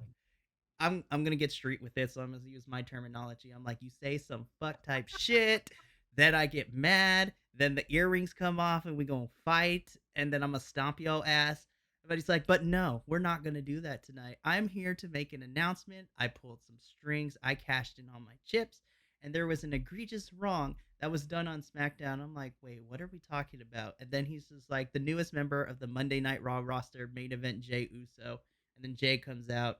Grayson's shocked, gets super kicked, and then we call that a segment. I I have so many like thoughts about this, but I'm just gonna limit them to one. Uh, Jey Uso is WWE's version of WrestleMania 30 Daniel Bryan. Watch the I thought that SummerSlam reaction with the hands moving with the crowd and everything. I thought that was a one off. I was like, all right, cool, that's it. He got his spot. No, I think the WWE universe is telling like WWE like we need this man to be world champion at one point. Like he is too special. He's great on the mic, he's great in the ring, and we love him. So I think we're about to get something that we didn't expect. I think he's gonna mess up all plans for WWE and WrestleMania next year. I'm sure Cody's gonna wrestle Roman because that's the story that we're being told. But for the other title, I wouldn't be surprised if main event night one it's Seth versus Jay. Wow. I would I be here for that. I really hope if it's the right thing, they're not gonna do it. But that's what I hope they do. I totally buy that. I agree. That's I don't mean to speak ill, and I know I can't throw one. His super kick is getting lower and lower and lower. Oh man, yeah, That it's super yeah. kick is getting rough. He sort Yeah. of gets kind of almost chest height, and whoever's selling it has to go, "Oh, it's my face." It's like Yeah. you kind of missed the J. Um, I feel I don't like know. Go that's back what. to Yep. NXT and learn from HBK how to do it because he was forever Seriously. super kicking dudes taller than him. Not yeah, exactly. Not when like we have the Young Bucks out there and some of these other super kicks that are just gorgeous every time. Jay's is getting kind of Well, come on. I don't know. I don't know. well. I agree. I was again. We talk shows and all these things. This could have happened on Raw. Yeah, agreed. Could have happened on SmackDown and made it weird. But okay. I personally think it was too soon. I think they should have let Jay be It was quit only a like little 2 whole weeks. Like, it was 3 weeks. oh, Agreed. 3 weeks. My Yeah, it was God, why 3 weeks. 3 not weeks. let things breathe? And I here's the quit. I'm out. yeah, Bang. here And you could have done so much mind games with the whole WWE universe. Have him show up at sporting events. mhm, Have him show up in Like line at Mercedes and go to appear. indies, go to house shows, make it mhm. weird. Not just 3 weeks. Hey, you're back. Here's the thing, and I think this is a little Monday morning quarterback here, but in hindsight, this spot ruined the rest of the show because the next match the crowd was fatigued. They didn't give Sure. you their all. Once again, WWE has fucked over the women by having something crazy happen right before it, and then all the gas was taken out of the canister. That crowd was hot after the tag match. You need to go to the women's match next. That's the only way that it works. Have the Grayson Waller effect be the calm. Okay, now we've had back-to-back matches. Like that Godzilla versus King Kong that we got with Rhea Ripley and Raquel, that was exactly what that was. It was two like mega powers. It was Hulk Hogan versus Ultimate Warrior. I'm not trying to compare these women to those people, but in saying how big they are, Sure. how they Sure. worked, Sure. Sure. how strong they worked. Like where Rhea had to really try to pull her to throw her to whip her into the turnbuckle and everything. The That audience was was like, it was different. Eric Bischoff says it all the time. What he misses in professional wrestling is the differences. Everything is oversaturated with the same thing. Everything is the same. This was a different style match than the rest of the show, and it suffered because the crowd was amped for Kevin and Sammy. They were amped because the Judgment Day now has all the championships, and they're amped because they got main event Jay and they didn't expect it. It mm-hmm. just wasn't necessary. It was just like roller coaster, and then the women's match suffered. I mean, we're there, so let's talk about it. So after Grayson Waller effect for the women's world championship, you have Raquel Rodriguez challenging Rhea Ripley to try to take that title, and the crowd was gassed by this point. They were just like, Yes. And I felt awful watching it because I was Mhm. like, I'm really enjoying this. Yeah. Are they checked out? Did something happen? Why are they not? No one, and I'm watching. I have it up behind me right now. No one's cheering. No one's standing. No one's nothing, and Mhm. they're fighting the ass off. And It was a beautiful match. yeah, really great technically. A Mhm. lot of cool. The camera caught a lot of cool spots. That's mm-hmm. the little subtle things. Rhea Ripley digging her nails in certain moments. Raquel really digging some of these other shots, and like they're giving it their all. Nobody cares. Yeah, That's awful. it You know what sucked. I noticed about wrestling lately? I don't know. Maybe it's just me. Maybe they're just acting it really well. But have you guys noticed when they're on the ground that when they slap each other in the face or in the back of the head, that shit looks like like intentional. Like They it's do it. like they're really doing it. Like when Adam Cole was slapping MJF last week, he's like, "I'm better than you." I was like, "Damn, bro, calm down." Uh-huh. Like that's what I thought. She smacked Raquel in the back of the head. I was like, "Whoa!" I know. Like Becky smacked the shit out of That's back of the head of Trish. Trish halfway through. yeah. I Bam! was like, Oh holy my hell. The god! one spot that I found out was scary was when because they did the Ooh. Raquel special clothesline Mm-hmm. twice. Mm-hmm. The second time she hit her in the back of the head, and I was like, yo, I don't think you caught her where you were supposed to catch her. Mm-mm. But I did not like that Rhea didn't sell it. If you look at the time from when she took that bump to the time she actually gets like the where she like rises against Raquel for the next spot, there's not enough time for her to take that bump. It shouldn't have been placed at that point in the match. She didn't sell Ooh, it enough. that's coming up here. I might see that in a minute as Mhm. we talk about it. I again, but I don't think there wasn't anything here that was botched or anything. It did feel like we're talking. It did feel kind of stiff at the top, and I'm wondering if that's trying to get the audience involved and hey, look at what we're doing. I don't think they don't work stiff from what I remember. I don't think that's something they do, but they're trading some shots here. And the crowd's just sort of like, oh yeah, that's happening. It's like, what do you mean? This is amazing. I mean, that's what it was. It was Godzilla versus King Kong. It was Yeah, meant yeah. to be. And I really think, like, I actually think the opposite. I'm wondering if they work stiff and snug on purpose. It was almost like, we can't do this with the rest of the roster. They're all tiny people, Sure, I buy that. but I like, absolutely we're do. the big dogs here. Let's go out We here. We're can. the, Yes. we can definitely crack each other. And I'm like, all right, here we go. Go sign Jade, bring her in, train her up, and make her a part of that. I'm a fan of Jade, by Oof. the way. Jade Cargo, Rhea, we love Rhea her. Ripley's a beast. Raquel's a power lifter, 6 feet tall. They can take it. Throw them. Yeah, Let's go. Yeah. exactly.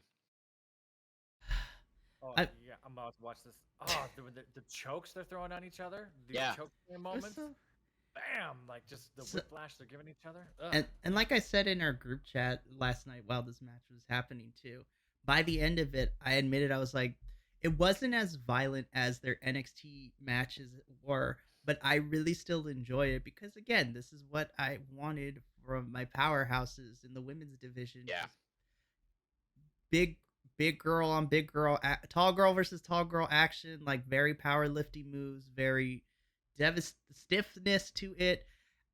Like yeah, like both of you said, the crowd was gassed at this point, and I was so upset. I was just like, ah, man, I was just like, once again, WWE, and this just seems to be a thing across the board for a lot of the wrestling promotions. I'm like, why do you put these crazy ass matches in the middle of the card, and then you immediately put your women's matches or any women's segment or something like that? I'm like, you suck the gas out of the room for them. Mm. I'm seeing it now. I'm seeing it now. There's people walking up and down the alleyways and the Yeah, steps. Like this was everyone's break, and I'm like, that's heart. that's That's insane so. too. From Mm. everything about it was just so spectacular too. I Yes. mean, even the homages, like you have the China, like the China gear by Rhea Ripley, Mm-hmm. and then you have the Yes. Beth Phoenix gear Yep.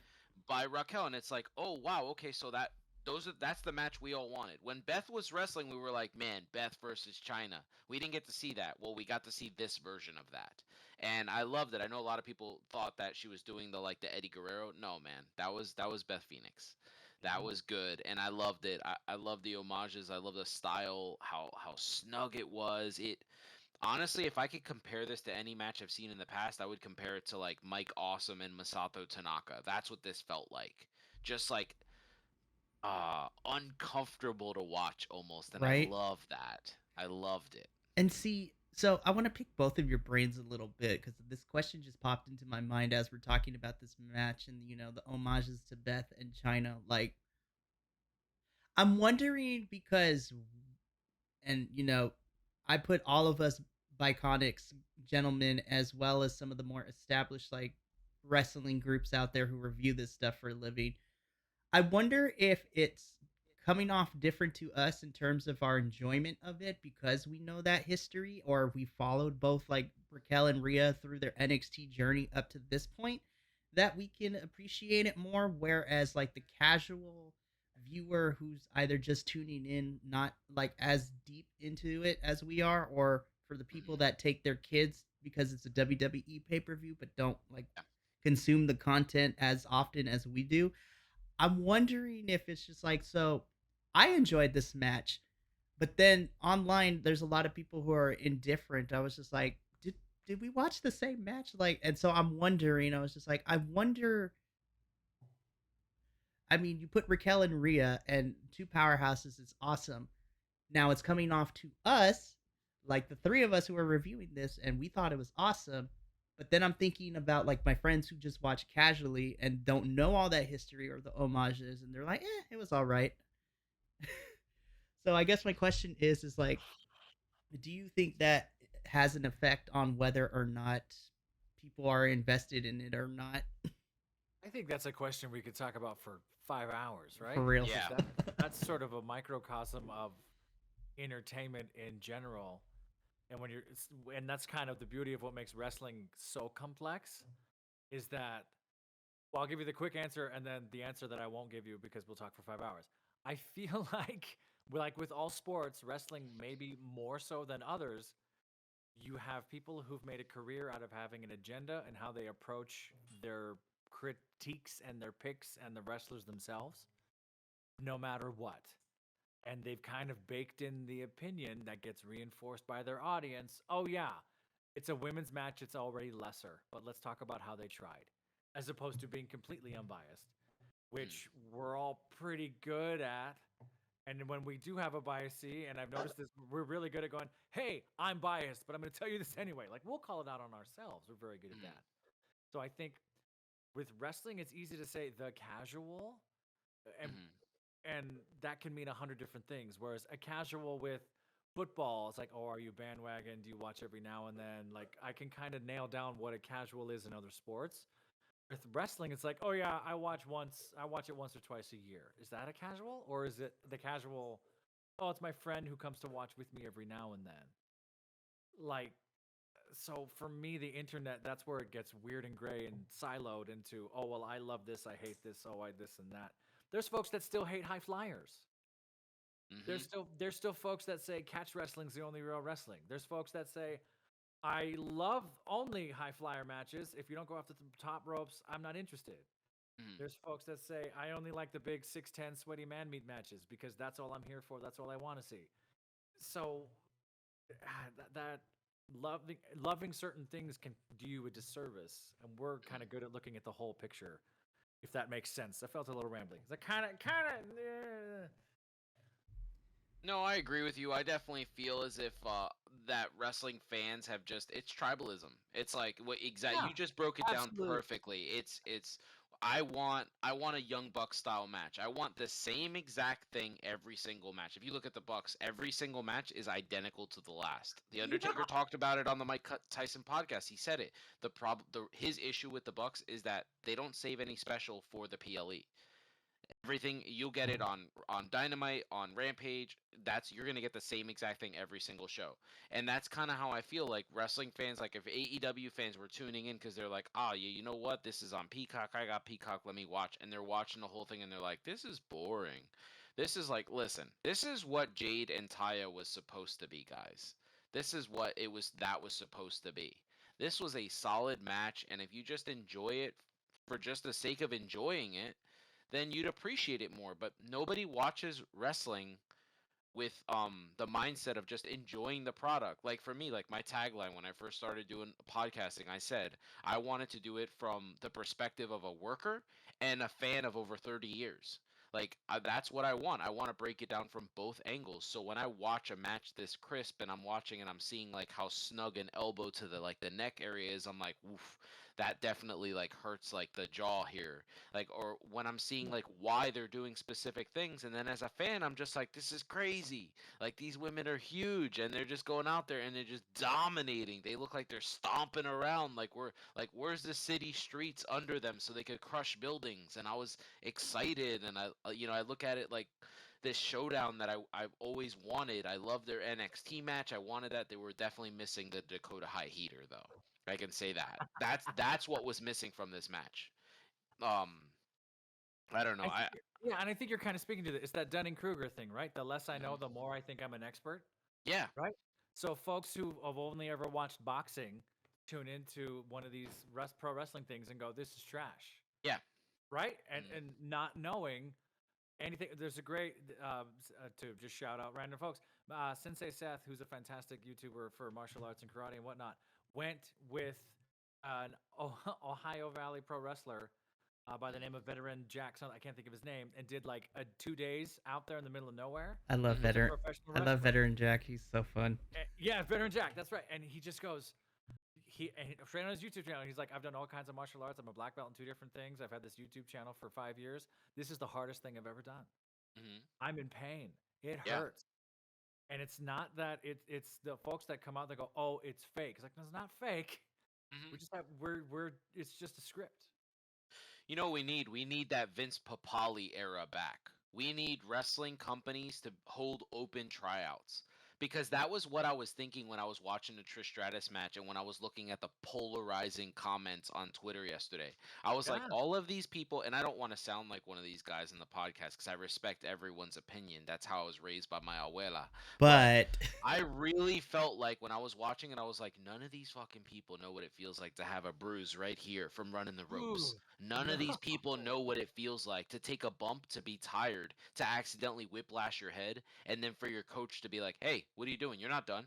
I need you to do another bump. I need you to do a couple more. This time, when you give me a bump, jump as high as you can in the middle of the ring and tuck your head. Like, they don't know what that feels like. They think wrestling is simple, it's easy, and it's not. So when, you watch a match like this and they're thinking like, "Oh, but they didn't give me what I wanted." What did you want? Did you want Trish and Becky and Rhea and Raquel to be the exact same match? Because we were never going to get that. They're all different performers. Becky works Trish's style. They work a similar style, just Trish added the Rock's finisher to her skill set. And Raquel and Rhea work their style. Rhea works a smaller style when she works smaller people. This was her chance to work someone that's bigger than her, and that's why we got Yeah. it. Like, look at Shawn Michaels' entire career. He works Vader, he works Sid, he works Kevin Nash, he works Bam Bam Bigelow. He works all of these guys that are so much bigger than him, and we're like, okay, yeah, he's a bump around guy, right? And then you watch him work Marty Jannetty, you watch him work Bret Hart, you watch him work Jeff Jarrett, and you're like, oh, I get it now. And that's kind of what I felt like with Rhea Ripley yesterday. She's the Yeah. top seller in the company. Like the only person that sells better than her is Brock Lesnar, and he's not there all the time. There's no one that makes me feel like they have taken a bump cleaner or better than Rhea Ripley. She is by Absolutely. far the best. It sold me, and I'm an acting teacher. Seriously, I was all in, like, oh my I god. loved it. I think you're absolutely right, and I think pro wrestling fans, the good ones, and we all have that uncle who goes, "I could do that." It's like, okay, yeah, fine, whatever. Uh, or my dad who still goes, I could have played. These guys are how big now? Mhm. It's like, yeah, Dad, I know. So those people are always going to be out there. But I feel like the seasonal sports, the fans have a sense of grace into how hard it is. Yeah. It seems like the pro wrestling fans just go, "Oh, you're injured. That sucks," and just sort of dismiss or have a way to be like, "Oh yeah, but what you do is lesser though." Mhm. And it's very it's and you're right. I absolutely I want to I don't I could be paraphrasing, my mind might be going.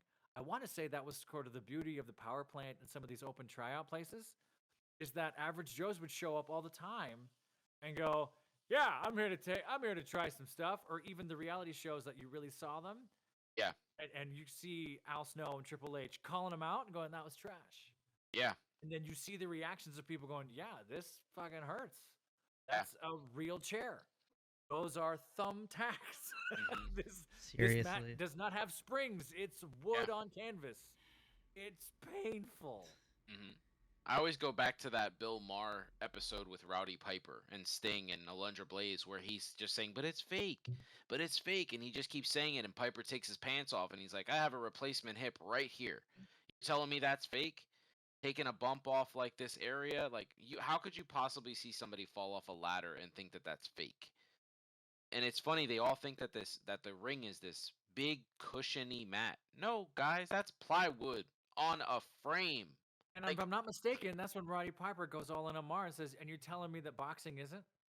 yeah. And you're telling me that these other things aren't? No, they're making millions off of you. All it takes is one judge to score at 9-10, and they made Mhm. millions of dollars, even though the match wasn't like." Agreed. Sorry, Yeah. Mikey. You asked a No, good question. this is We had opinions. important because, I bring this up because, this is what I was thinking while I was watching the pay-per-view. But then I also thought about like, so my friend that I watch a lot of this with is didn't start off as like a diehard fan. They were a casual, and it was for Mhm. something for us to get together and do because, former WWE person grew up in the Attitude Era, stopped watching when he got married, and then it's only been since we've been working together and through my volunteer work at the local church down my street because he, that's what he does for a living. And so ever so often we get together to watch these pay-per-views. He has become such a big fan, but that's because, I've taken the time to teach him and he respects the industry. But now he's as deep in it as we are because, it's entertaining and just he's told me that the respect that he has for these wrestlers compared to his younger version, he's like, yeah, my younger version self, my attitude towards wrestling was sucky because it was that same mindset. I was like, oh, I can do that. This is easy. And then, seeing all the things and then me helping out and reporting, okay, so this is the science behind it. Yes. So I was just like, yes, Yeah. we're converting the masses. I just want people to be more educated and not just say things off the cut because this is a And I'm not. hard I this have is a. a I hard have a feeling that. sport. I have a feeling that Lewis and I might have had a similar upbringing, and Mikey, maybe even you too. There was a time where it was like, "Oh, pro wrestling, yeah," but when you go outside and actually hit your friend with a piece of wood, Yep. Mhm. or you Yep. actually hold a fluorescent bulb and break it, and you go, Mhm. "Oh fuck, they're doing this." Yeah. Oh, that's real. There's Oh nothing. yeah, I remember so I remember we used to have a backyard wrestling promotion. And we would write like our own scripts of like, oh, who's gonna wrestle who and who's gonna do what. And I remember like going around and seeing like trashed mattresses and like, oh yeah, holding them over our head, carrying them down to our buddies' Yes. houses. And we'd be like taking bumps on these mattresses, falling off ladders like idiots and stuff Oh like yeah, that. man. And then Jersey All Pro said, hey, $10 a class. And it was like, all right. And then you walk in and you see Magic, Homicide, and you see like Little Dixie, Insane Dragon, Deranged, and I'm like, okay. And then you're looking around and you're like, all right, this is cool. You walk in the ring and they're like, take a bump, and then you see You see like Insane Dragon slap his hands down. It's like, all right, your turn. He just points. You walk over and you fall, and you're like, immediately, you're like, oh, that was not a mattress, right away.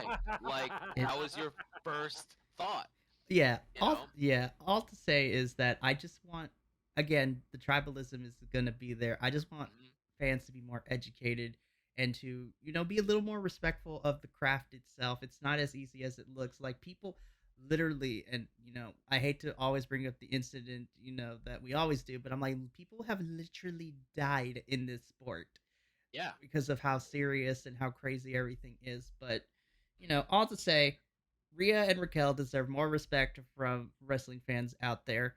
I also didn't mind that Dominic interfered a little bit, I loved it. which allowed Rhea to kind of capitalize and pin Raquel for the win, keeping Raquel looking strong because Dominic got his involved in it while Rhea retains that title. Overall, I personally like this match. Not as crazy as their NXT ones, but this was definitely Rhea's best match in her title reign since she's won that title. Sure. Like no No contest. question.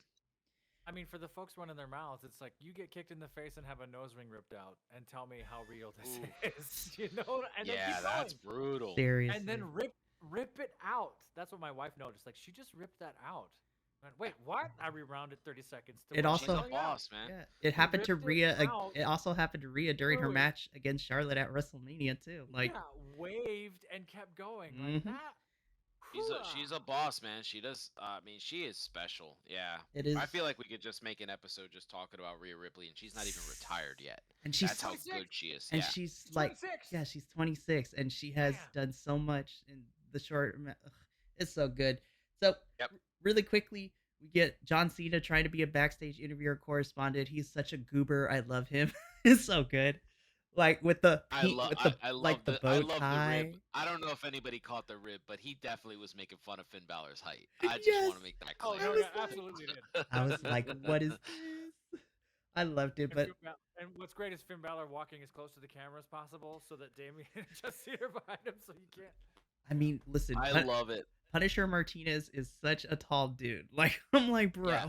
Listen, let me tell you something. That little poke at the end there, like I love how Damien was able to get the joke. Almost like because like at the end he walks away as like the wily vet and he just looks to see and he's like, great job, kid, and he walks away. Like I loved it. It was such a good segment. You could tell that there's still a little dissension there. You could tell Mm-hmm. that even the mention of the Money in the Bank bothers Finn Balor. Mm-hmm. So I love that that is always going to be in the back of your minds. Like that's what I did when when Damien was talking. I was being very rude and I was just watching Finn Balor the whole time. Mm-hmm. And I was like, yeah, the moment he says you have send your money in the bank and you can see Finn's face kind of like just make a The little face crack of the century. yeah. Yup. It's like, okay, all I right. love it Cuz so then it's much. like you're still better than me cuz you have that extra little goal. I love it. Acting for film. Yes. The camera will see everything. Mm-hmm. Mhm. That's what matters. And these performers are so good, they have to switch from theater to film within seconds. So Yeah. They have to go it's in the ring and do theater for thousands and then go behind the scenes and do on the camera subtle things like you just said. And the ones that can make that transition become Cena and The Rock and other performers that can work a camera and have that feel. You're absolutely right. yeah. So Mhm. okay.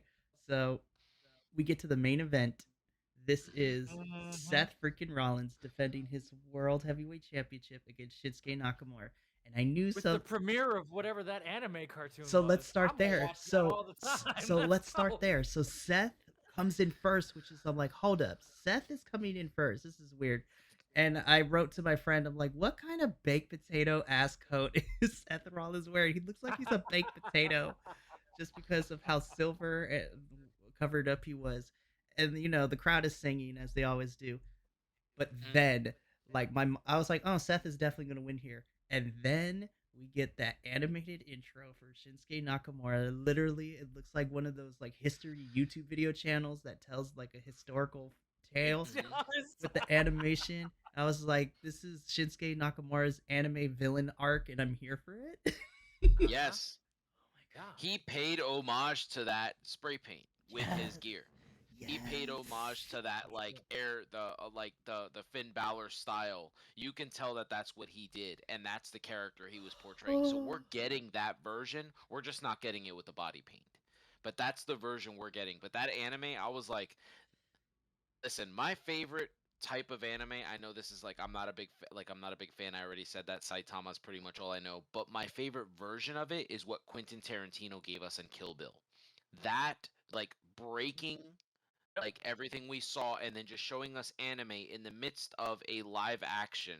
And that's what I saw when I watched that. It gave me Kill Bill Volume 1 vibes. And I was just like, this is spectacular. And I saw all of that, but at, after the entrance and the crowd was like dueling, like doing Seth Rollins' song and Nakamura's, I was like, they gave the perfect guy to go out there with Finn because the crowd loves Naka as much as they love him. They're two of the most over guys. But I gotta say, with the entrance and the crowd and Nakamura getting his whole stuff, it felt very much like Cody kissing his daughter at WrestleMania. I knew he Yes. wasn't gonna win. I was just like, damn it. Oh, you're right. Now that you say that. Yeah, I was like, he's got Right. that big special entrance. I was like, he's not winning. But Damn. Because up until yeah, like the last they 20 made me seconds, I was believe. They like, he's made me got a shot at believe. this. Oh my god. Yeah. And that's a testament to, both Seth and Shinsuke working the hell out of each other.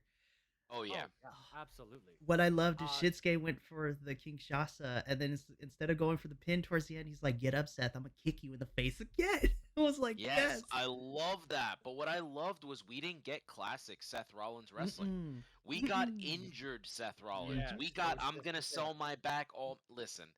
That I'll have to tell you what podcast it is. It might be Kenny Omega on Chris Jericho's podcast before Chris Jericho went batshit crazy. And on that podcast, Kenny talks about this style of wrestling where he says, what I hate about today's professional wrestling and the wrestlers that do what we love to do is that nobody sells anything. If you work my arm all match, then for the next couple of weeks, I'm going to give you that. Like, my arm is going to be the weakest part of my body. Cody Yes. Rhodes wearing like on a yacht with his family, making sure that before he takes photos, he's putting on the cast on his hand. That's working. That's showing you a story. That's more than just an angle. And I thought that was beautiful yesterday. I saw some people complaining, saying like, "This isn't what I wanted." Well, who gives a shit what you wanted? Seth Rollins is doing his job. Like this was a phenomenal match. This honestly, just pure wrestling, this is like one of my this is possibly my favorite Nakamura match the entire time he's been in the company. I thought this was everything I wanted, and for the MMA fans out there, guys, Nakamura does MMA and he sold that Oh stomp yeah. like he got knocked out, and I loved it. Loved it. My son's in a BJJ class, and my son was calling all the stuff. He was like, "That's an armbar into a triangle into a this thing into this." It's like, look at you, 8 years old. Yeah. You're gonna beat me up proud, someday. proud dad moment. Yeah. Yeah, very proud dad moment to be like, look at that triangle. But then also my son being like, he's got to cinch you and this and this. I know, buddy. I'll explain later. Just watch the match right now. But This is still, yeah. listen. I love it. I, That's what professional I wrestling love, is about, man. yeah, I love seeing martial artists do this type of wrestling because it's Yeah. strong. It's still you still keep your strength, you still keep your balance and your poise, you take care of the other person, and you tell a story with it the entire time. Mhm. It just looks more violent and I mean, I might be biased. I'm a fight director. Tells a better story. Mhm. You're throwing huge kicks into what is injured, right? And what's being sold. Exactly. I'm fast forwarded to it. So sorry, I'm distracted because I'm watching all these cool bits now. Listen, Um, it's okay. I was But like, it's right there. but man, this match Uh, ruled. There was no leg slapping in this match. Anytime Mm-mm. you heard anything you thought was leg slapping, no, my friends, that was those kick pads hitting Seth Rollins. mm-hmm. They're flush too. Like those are Yeah. shots. I again, I was like, I'm taking notes. I put my phone down. It's like this is gorgeous. Hmm. This is a blast. And The transitions no. were great. Yep. I don't know how I don't, and maybe you two might have spotted this a little better. I don't know how much of this was planned or rehearsed or calling spots or whatever, but it was seamless. Yeah.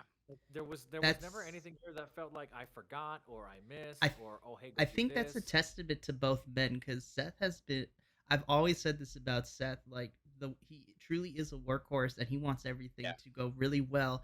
And you pair that up with Shinsuke, who has, like Seth has called out on Monday Night Raw, this man has main evented in the Tokyo Dome numerous times over in New Japan and was such a big star. That's why when he came over to NXT, the hype was real. And then when he got to main roster, he kind of lost his shimmer a lot, and they hadn't used him correctly.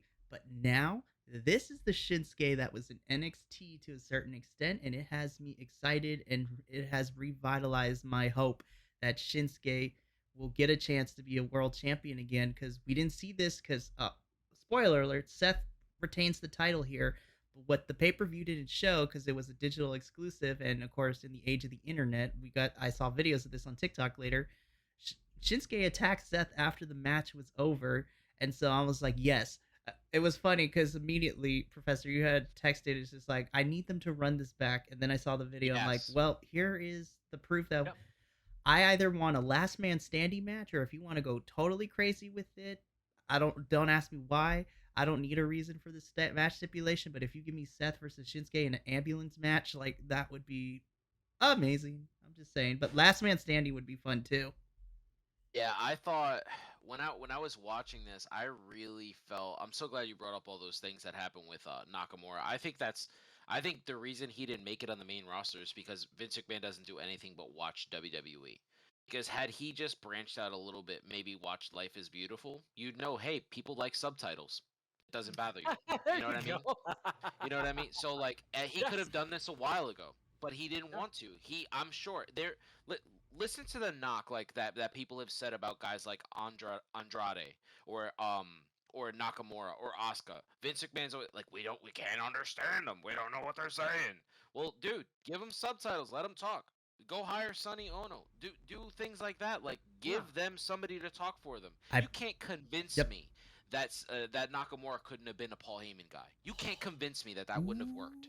I mean, That would have been amazing. His seriously. style, and not only that, but there's Amazing. the callback to Nakamura working Yeah. Brock Lesnar at the Tokyo Dome. Yep. That's already happened. So I mean, that's what I mean. Like Vince McMahon just needed to branch out a little bit, watch some subtitle movies, be like, hey, this is what I need to do. But he just sits in front of a monitor. He thinks about the Yep. same thing all day, every day, and Triple H is like, you know what? I'm well rounded. Let's try this. Let's do this. This Bruce Pritchard, shut the fuck up. Yeah, We're gonna do this. this There you go. would Yeah. prove that when you let promos be cut in native languages, like do you know how much more intimidating it is to hear shit? No, I mean, listen. Even as somebody whose English is the first language, know, and we all know, is like English is a weird ass language. It has way too many rules. Do you know how much more intimidating it was when Shinsuke cut those promos in his native tongue of Japanese? And again, going back to this, like total villain anime arc going on with Shinsuke, and I was like, this is the intimidation I want to see from a heel Shinsuke. So I don't want people to say, be like, they need to speak in English. No, I was like, I let mean, them. go take that full circle. Modern English is crap. Yeah. We can't do poetry. We can't do rhetoric. We can't do any of that stuff. It just sounds better in Spanish and Japanese and French and whatever else. There's just something heightened about it, the way that those languages are structured, and they're tens of thousands of years old, and our American English is kind of 100 and 150, 200 years old ish, maybe, depending on who you talk to. But like, look at Yeah. all the comments that people make, right? Like, look at all the comments that here, like in the States, people make about when Sami Zayn goes to Saudi Arabia, or when Sammy goes to Montreal, or when Andrade or Alberto Del Rio, who was perfect, he was one of the best people on the mic. We'll say what you want about him as a real person, but on the mic, he was phenomenal. Say, like, every time people talk about it, when they talk in their language and we get like a subtitle, or they just talk in their language, it's like, damn, why don't they do more of that?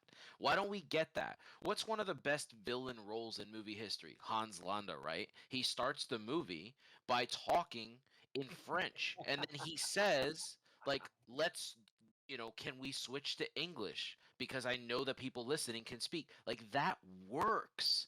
I don't understand how they don't just take ideas from that, and whoever came up with this, like letting Nakamura be Nakamura and use this angle, that I commend that person. I know a lot of people say HBK's Booker of the Year, and I respect that too. But whoever's booking right now for Nakamura, that person needs to be in contention as well. Seriously. I mean, like, Absolutely agree. so good. So Seth retains. It seems we might. I'm hoping we get a rematch at Fastlane with a stipulation. I'm here for it, and then that will carry that title into Survivor Series if need be. But overall, before we get into what we're going to, because we have another pay per view happening later today, um, if it with Luis's blessing, I would like to use the empanada scale rating for this. Absolutely. I love it. Of course, with his blessing, of course. I am going to give this out of 5 empanadas because I feel like 10 is a lot. Out of a scale of 5 empanadas, I'm gonna give this a 4.25 empanadas. I 4.25. I really really loved this pay per view, and Yeah. again, I don't know Oh yeah. what's happening, but usually the big four pay per views for WWE are supposed to be the wow factors, but these smaller pay per views they've been doing killed it. I mean, outside of Ray and Austin Theory, to a certain extent, and even the gripes I had with Miz versus LA Knight, everything else was fantastic. That steel cage match was amazing. The street fight was phenomenal. Raquel versus Rhea was what I wanted, and it made me believe again. I was like, this is the Rhea I want to see, who's fighting everybody, not squashing people. Hmm. And then the main event was probably some of my favorite storytelling because that build was phenomenal. Oh And Yeah. yeah. as a hot, this is a hot commodity against a lot of people.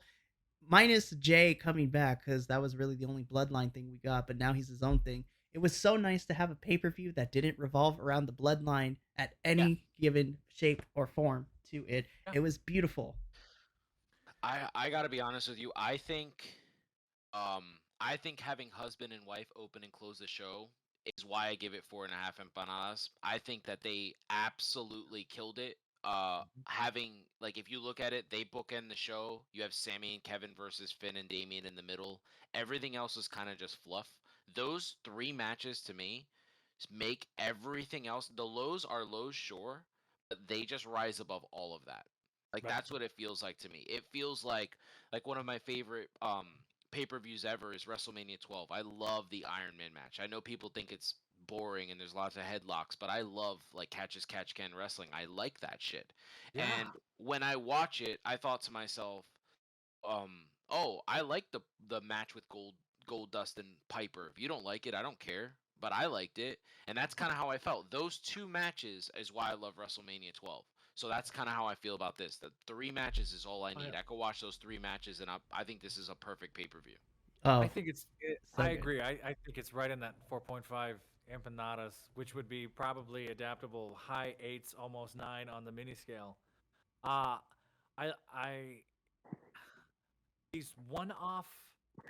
I don't want to say one off PLE or one off pay per view or because that's not necessarily, but ones that aren't the big four, I guess. Hmm. These could easily be written off. These could easily be, oh yeah, it's a bridge to the next thing. Your Hmm. build-up's not as much. These are kind of meddled with and changed on the fly, and yeah, we're gonna play to the.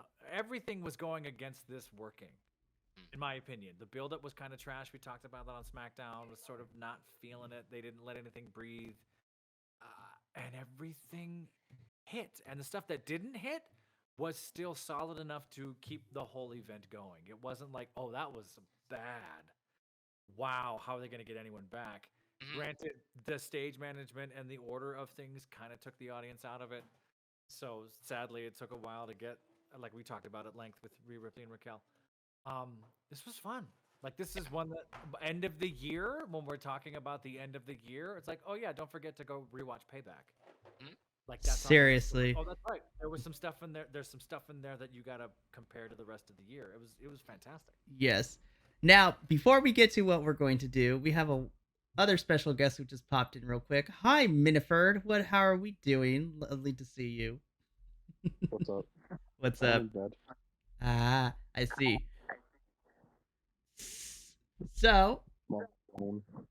we love to see Are you underwater, Minnie? No, I'm on my phone. I'm chilling in my bed because I don't feel like getting up because my back hurts. it. There you go. Why you hurting your back, man? Because I'm an old man. Old man, I'm twice your age, man. You're like 18 or some shit. 24. Oh, well, not quite, but similar. Go to bed. Yes, go to bed, or you could just chill. Go to bed, or you Well, could just chill and listen because we're about to. I saw some stuff. I haven't got a chance to watch it yet because I was at work. Please yesterday, but watch the it's whole interesting. thing, You bro. gotta watch it. It was actually legitly great. So I'm saying this as a joke. So Jay Uso isn't going to AEW. No. No. Did you see the Goldberg spot? I didn't. There's a Goldberg spot. Yeah, you'll love it. Go check it out. Oh my god. Oh, that makes me more excited. There's a Goldberg spot. What match is it in? Where is it? You'll love it. He kind of botches it a little bit, but I can't ruin it for you. Well, of course he does. It's Goldberg. Oh my gosh. Well, Vinny, you can kind of listen in because we're done with the review, but we got one more thing we got to do before we get out of here. So as I CM Punk getting fired. well, we talked about that. We talked about that a little bit, but it is CM Punk kind of related because we're gonna be doing our picks right now for All Out, which is literally in a couple of hours. Oh my gosh, there are 13 matches total, 10 on the main card, 3 on the pre-show. Like we got to like 20-esque minutes to go through these. The sad thing, but the beautiful thing as well is kind of like a double-edged sword is we don't have to talk about build-up because there is none for most of these anyways, outside of maybe 2, but we don't need to get into it. So let's Hold on, before we get into that, I got one more question. Yes. Were we all wrong about Finn and Priest beating the tag team champions? I picked Kevin and Sammy to retain. I think I was the only. Yeah. I think you were all wrong about that. I think we all picked Sammy and KO to win.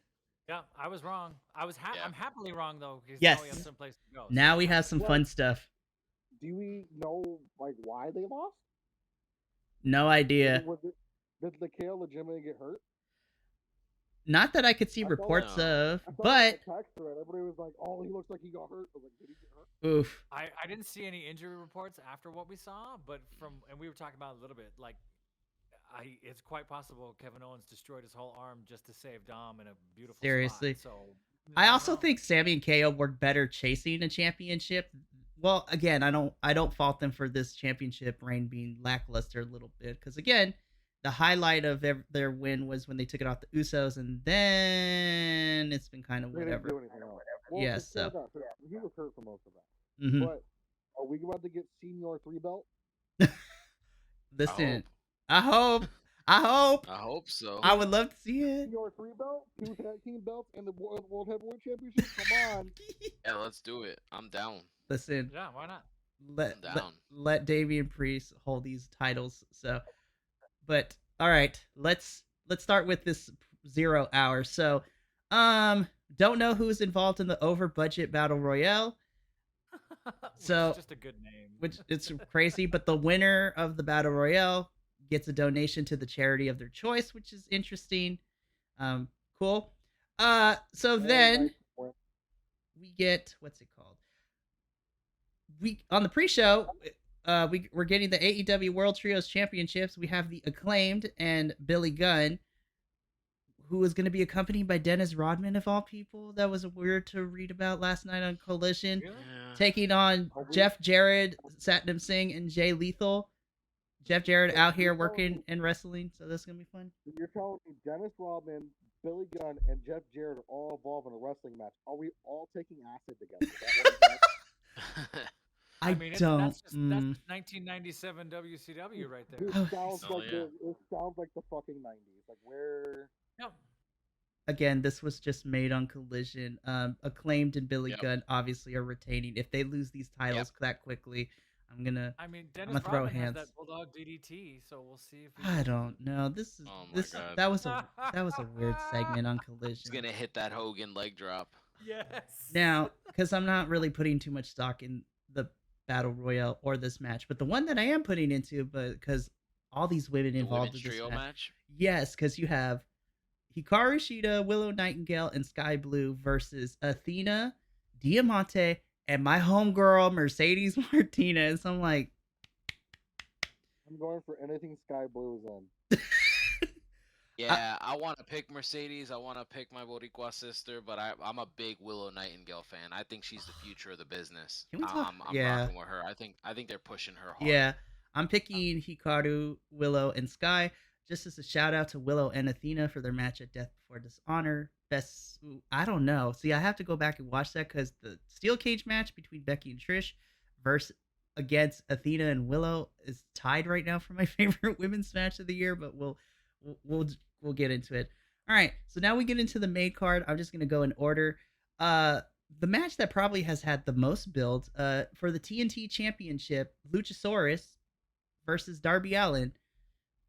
I picked Luchasaurus to retain because I feel like Christian's gonna stick his nose into this. As by the way, delusional Christian is my favorite version of his heel persona of how Yeah. delusional he is.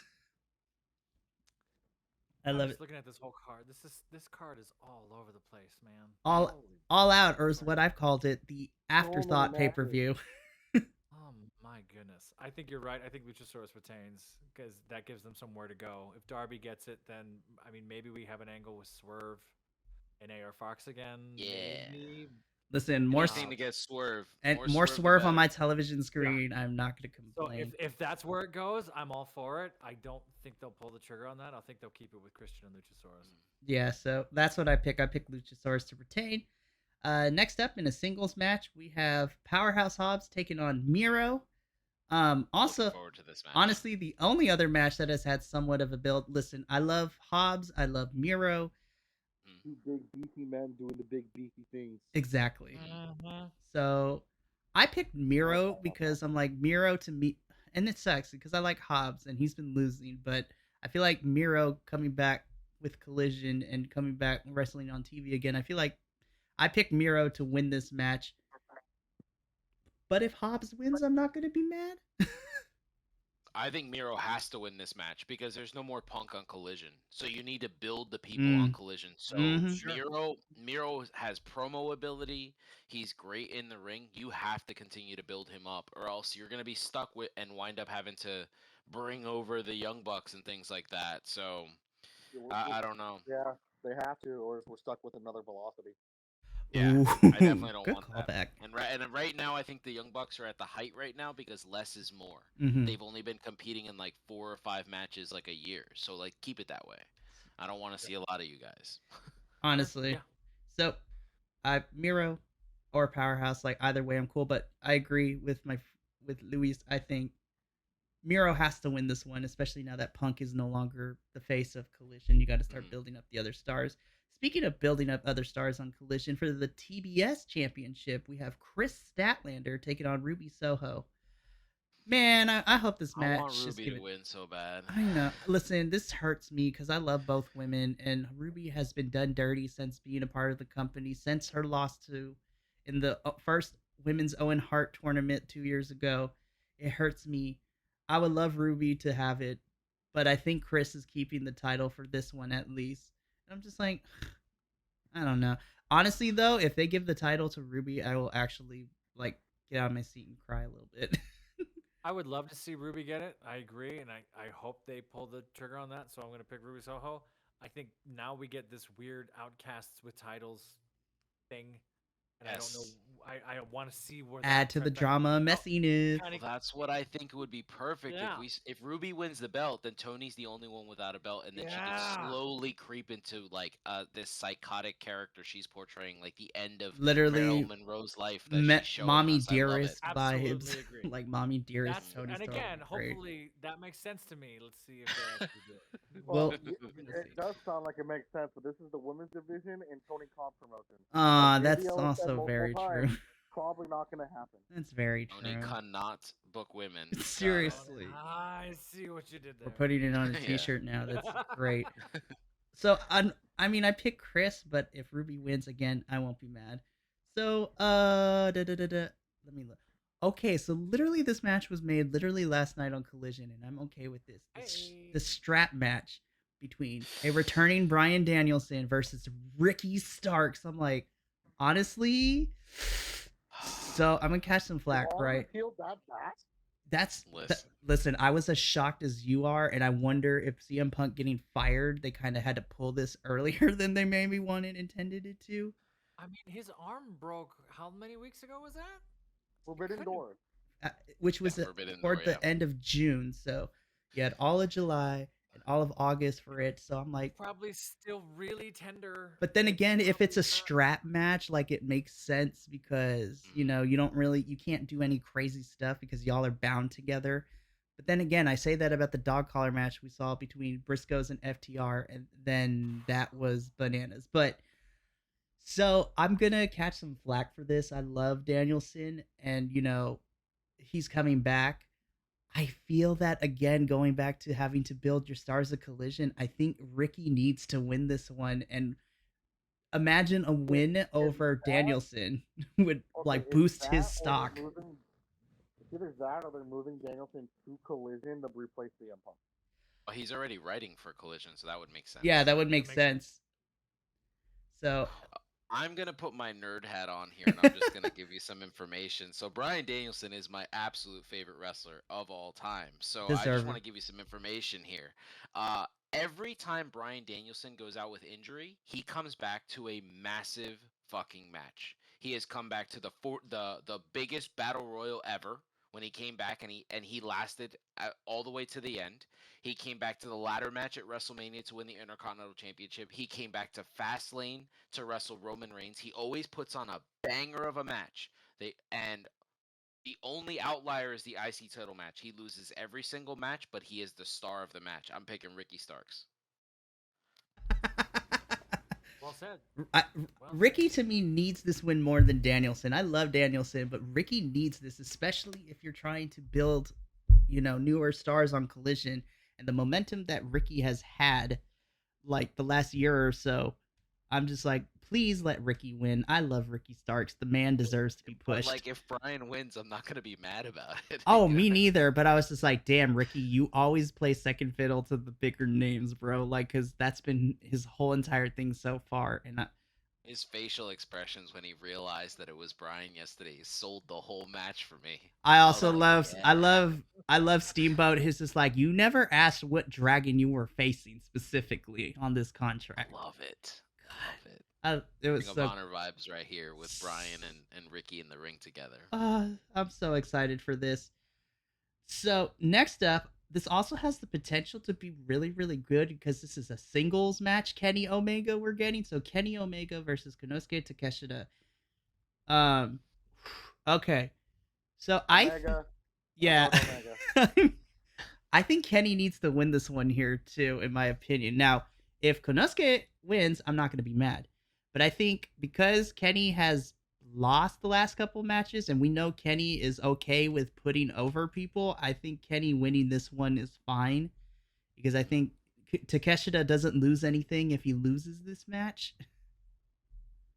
I don't know. Yeah, I feel like the angle they've been building for the last few weeks on Dynamite is that they're going to screw Kenny Omega. Yeah, me too. I think that, yeah. I think it's I'm going to be picking Takeshita. but there's going to be some kind of "I'm screwing you, Kenny Omega" thing. Well, I don't. I because of where they are and because of this whole like all the news breaking today about how the Elite like really pushed Tony to fire Punk. I think that Kenny's gonna get booed out of the building no matter what. yeah, because so we got to having remember it go this over pay per doesn't make view's in sense. Chicago. Oof, this is gonna be brutal to watch, but I'm kind of here for the messiness. It's gonna be We'll see what interesting. I This picked crowd- Kenny, the so crowd will play a factor. The crowd will play. oh, a factor for in the sure. performance. I'm interested to Oh, yeah. see how if they're gonna if they hijack the show and how often they're going to. So we'll see. Again, this is also another match that kind of got thrown together. I'm not complaining because hopefully this is a banger. 8-man tag match, Bullet Club Gold, where it's both of the Guns, Jay White and Rock Hard Juice Robinson taking on the team of FTR and the Young Bucks. I'm Picking picking. the Bullet Club. Oh, I picked them too. I was just like, I love FTR, but I think this would be again building your Collision stars. The Bullet Club Gold, I think, would do better with a win here than FTR and Young Bucks. Is Bullet Club Gold like an offshoot of the original Bullet Club that's in New Japan? Yeah, kind of, because it consists of Jay White and Juice Robinson, and then The Guns. the like Billy Gunn's kids, Austin and Colton. So those four are a faction. Put the Guns on commentary because their ridiculous antics on commentary is like gold. And Best entrance in the game. I love that. I'm entrance, still yo. upset that 50-cent entrance was a one-off, because I'm like, that was the hardest entrance of 2023, and I don't care what nobody says. Yeah, I'm definitely picking Bullet Club Gold over Heart Foundation and Rockers Light. I'm good. Ooh! Yes, I love the spiciness Oh, to that it. was the best take I've heard. Yeah. Rockers Light, Yeah. Oh my great god! value rockers, Walmart brand. Yeah, absolutely. I'm gonna find a way to clip this part. That is all I'm ever gonna see the rest of the time I'm working Dynamite. Oh Yeah. my gosh, I love it Oh, so that's- much. that's Oh, damn by funny. the way, I know you guys aren't like I don't know if you guys do betting, but over under whether or not one of these guys pays homage to CM Punk tonight. Oh, you know it's gonna happen, Over. especially FTR. Yeah. Probably over. There's gotta be. Somebody's hitting the GTS. Somebody's gonna hit its clobbering time or do something. You'll see it. It's I gotta mean, be at least oof. 2 to 3, easy. Mhm. I don't. Ooh, we could Oh, spend is a. there a line? Is there a line on that? Do you know what? No, the line I'm just being funny because I think this is the weirdest tag match ever. There's no way these four want to be in the ring with each other. No, like, oof. Like Wow. No, not at all. We said that on Dynamite. It was like, why is this happening? I don't think Wow. Punk was supposed to be fired last week when they I booked mean, the but there's- match. I mean, that is to be fair. Speaking of tag team matches that are just like makes no sense to me, so Better Than You, Baby, Adam Cole and MJF defending the Ring of Honor World Tag Team Championships against the winners of the Rampage Tag Team Battle Royale, the Dark Order, which is going to be represented by Alex Reynolds and John Silver. Now, JVL and I talked about this a little bit at the end of our Ring of Honor review this week because, you know, Ring of Honor tag title, so it kind of pertains to it. We went into a whole rant of how the hell are we having Ring of Honor championships on AEW? I was like, no, you keep saying you want to keep it separate, so keep it separate, but whatever. So JVL put this idea in my head, so I picked Better Than You, Baby, to... No, wait, what did I pick? Regardless, like, actually, no, I think I picked Dark Order here because JVO got into my brain. Is just like, this is how I think the Kingdom and Roderick Strong somehow make weasel their way into this match in some point. Because then, if Dark Order at least gets the titles, then you could do Dark Order versus the Kingdom, and then the Kingdom can finally get the tag titles, which they should have had them. They should have won them at the pay per view. I love Aussie Open, but Kingdom should have won that match. That's just my personal thing. But I've actually picked Dark Order, and that's only pending if Kingdom and Roderick Strong get involved to cost them the tag titles. Yeah, I'm picking Dark Order just because I'm hoping with every like ounce of me that Adam Cole makes the turn today. Like that's what I want. Ooh.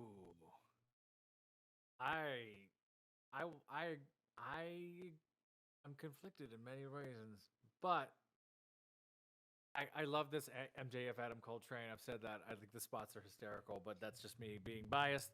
I do think though they will get stuck if they don't make a turn soon. So I'll say Dark Order, and then just because of the meddling aspect, I actually think that's going to be right. But I'm interested to see where do we go. Right. So another, yeah. Go ahead, Vinny. Who you got? I don't think it's going to be Adam Cole that's going to turn. I think MJF's going back to being a heel. He worked better as a heel. I agree with you. I definitely do. I just think the fans don't see him as a heel anymore. I think they Right. don't have a choice. He- They kind of booked themselves into a corner with his whole kangaroo kick thing. They and the made way a he's T-shirt infiltrating out of himself. it. Yeah, he's just kind of booked himself. Unless he just does the shitty thing, you know, like Psycho Sid spitting on a kid in the audience. I don't know how he's going to be taken seriously as a heel. Yeah, because I'm like, you made him likable. You're on a kid. Ooh, that's true. He did throw beer on a kid, but that's when he was still at the heel persona. Yeah, So that that's could true. also work. I wonder because if we have again, we could end up in this heel situation. If you have Adam Mhm. Cole turning and then Roderick Strong, who's a heel, who's mixed into this, and then MJF turning on Adam Cole because now we're fighting over the belt for the thing. This could get really messy. You're right. I don't know. So I picked Dark Order, but we'll see what happens. Another Ring of Honor title being defended is the Ring of Honor World, and I went on a whole rant on this on Ring of Honor, the Ring of Honor World Television Championship, and I went on a rant because you have champion Samoa Joe, hell yeah, taking on Shane Taylor, hell yeah. But then in my rant, I said, I'm upset because the AEW audience, if they don't watch Ring of Honor, like this does nothing for Shane Taylor.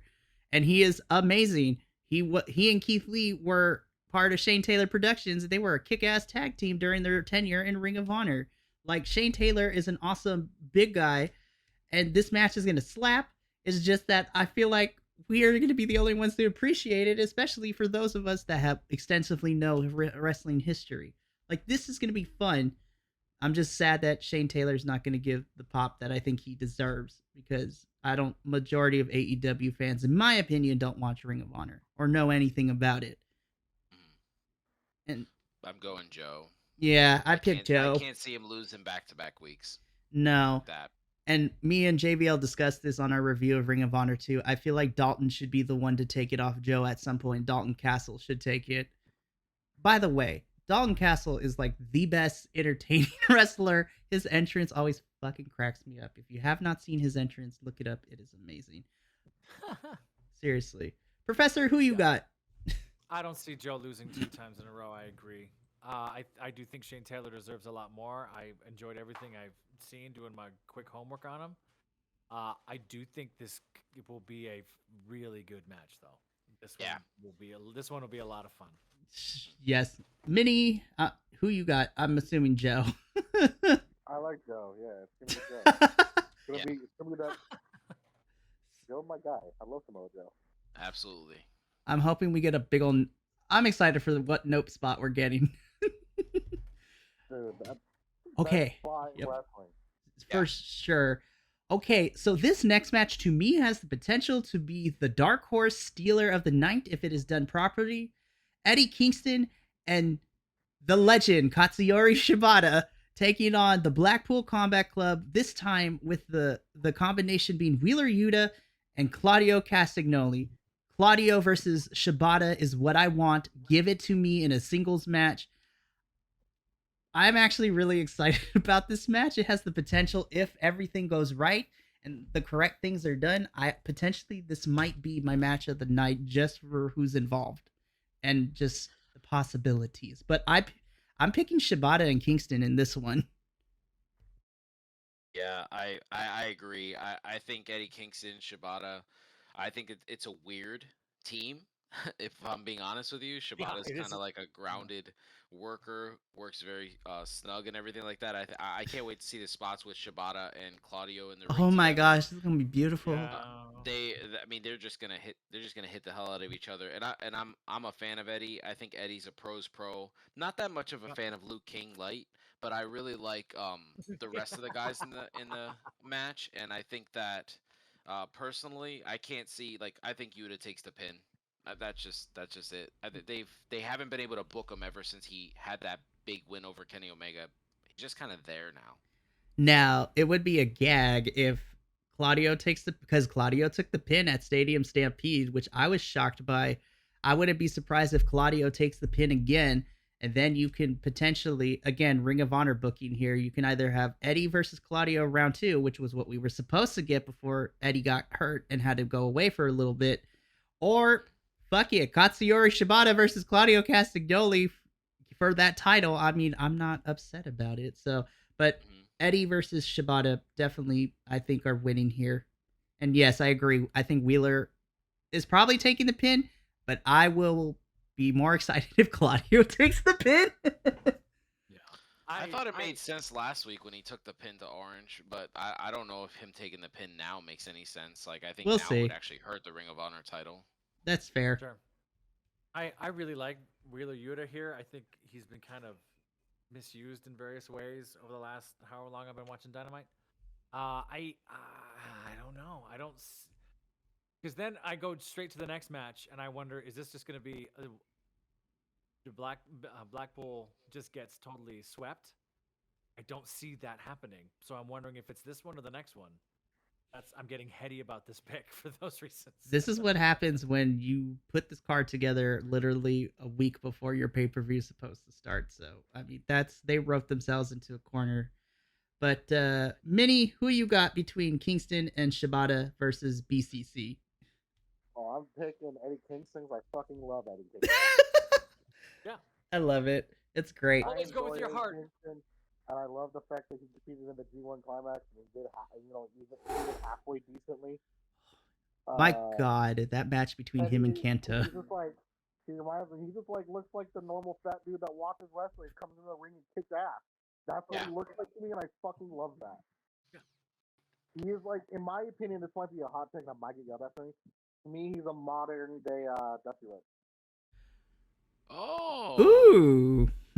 I like that comparison. Seriously. That's sort of every man. Like that everyman type. He looks like that. And then is arguably one of the better workers of period. Seriously. Yes. And that's the thing, No people don't realize it. They just assume that he doesn't know how to work. It's so weird to me. He's super like, I don't understand. He's definitely one of the top guys in the company. Definitely.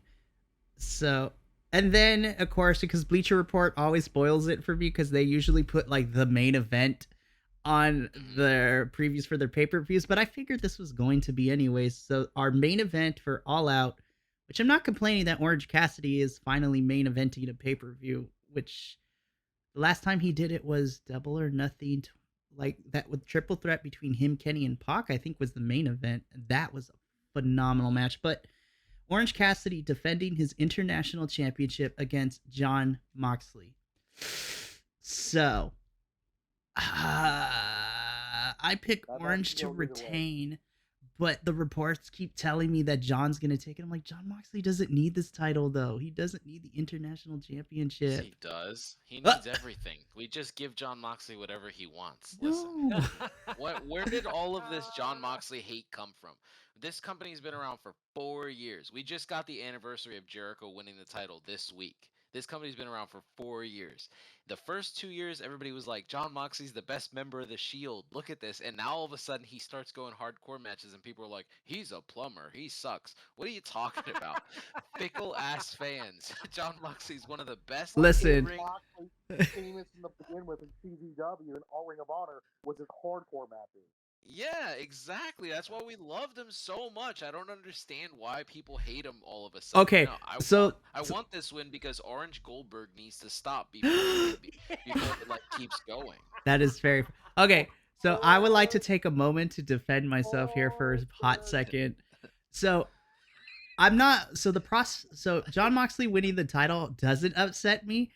Like, I'm fine if John takes the title. Like, I actually like Jon Moxley. My issue is I'm afraid that the title reign itself, if they don't book it correctly, I'm nervous that it's just gonna be a transitional reign, and I don't want that because this is Jon freaking Moxley. Like, I'm just like, and I think the first opponent for Mox is either going to be some form of Rey Fenix or Penta is the first one. I'm like, I think that's my only thing with this. I'm like, we've been spinning our wheels with the Lucha Bros, Best Friends, BCC drama for quite a while. I'm like, I'm hoping that if John wins the title here, that they book his reign like something that's going to be fun, that's going to be memorable. Because if not, then I'm just like, what was the point? I think it would make sense to me that if Jon Moxley wins, then we're setting up him versus Eddie not too far away from now. See, like, I will be fine with that. Like, I would I would love to see that match. If it's going, I do think the bait and switch is in that over the last 2 weeks, all of a sudden we've gotten serious Orange Cassidy talking about how much this title means to him. And over the last 2 weeks, still goofy wrestling for life, still playing the things that he plays. But it's been harder for him to play those things. These matches have been tougher. We've seen him bleed a lot. We've seen him fight even harder than normal matches. The finesse is gone. It's a lot more physicality. I do think John Moxley wins to set up what happens next, and now we have something to do with Orange Cassidy. It's a shame to see the title run come to an end, and I like the gimmicky of it and whatever. But for longevity of that title and what actually needs to happen, I think that's where we got to go. That is very fair. I mean, so Mox, I pick Orange. Minnie, you said Mox. Well, as much as I want to see Orangeburg win, I think Mox is going to take it. I think they need to start pushing Cassidy to bigger and better things. Yes. I agree. I think he's stuck. love it. I think He's everybody stuck there. assumed that it was going to be Adam Cole that takes the title off MJF. I don't think so. I think we're about to have the title be freshly squeezed. That's what Yeah. I think was about to Okay. happen. Now, That if we strap get is gonna that, be orange, if we get people. that, then I am more than wild happy. would that be? That would be How An nuts. orange wild would- strap? That'd be cool. Or you No, just that we mean get- orange? That we get this Orange Cassidy, Adam Cole, Roderick Strong, MJF thing all flirting around this title. Honestly, like That could be the next 6 months, and I'm in. Like, let's see it. Let's go. That could be the next year, and I'm in. What do you mean? Yeah. I think that All that those would dudes are definitely work. incredible. If that's the point right now, and Orange Cassidy gets pushed, let's say he gets put on Collision, and he's just like the top guy of that show. Like, however you work it, he's definitely gonna be like a bigger person now that Punk's gone. They need to push that next star. And I think John Moxley as an international title, yeah, because he has that international feel and appeal. Well, He yeah, can go anywhere and everywhere. He's got feuds all over the world. Pick any one of them you want. Question. and Moxley is not going to be afraid to do the same thing Cassidy's doing and defend the belt 19,000 times. In the span of I'm 6 here for months. it. All right, so Luis, you had a question. What is this said question?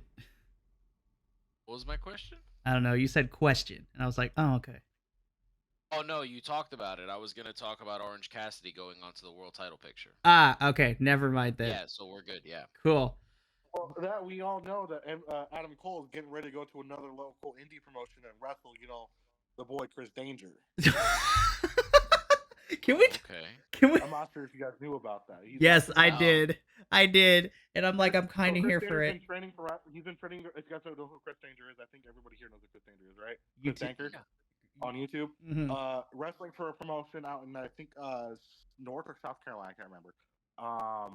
And he called out Adam Cole for his first official match. Because him and Adam, Really? they're actually good friends IRL because of streaming and everything like that. Because they play games together. He's gonna do it. I'm assuming I don't know why wouldn't he? AEW This is what he does. They can wrestle other promotions. That's part of their contract, so. That'd and be they're cool as friends. hell. It's crazy. Like we just saw, what was it? Not GCW. Well, I mean, John. Anyways, that's besides the point. But man, this is gonna be a long card. But thankfully, I don't have to work tomorrow, so like I don't have to feel the burn by I'll be like, I gotta get ready for work tomorrow.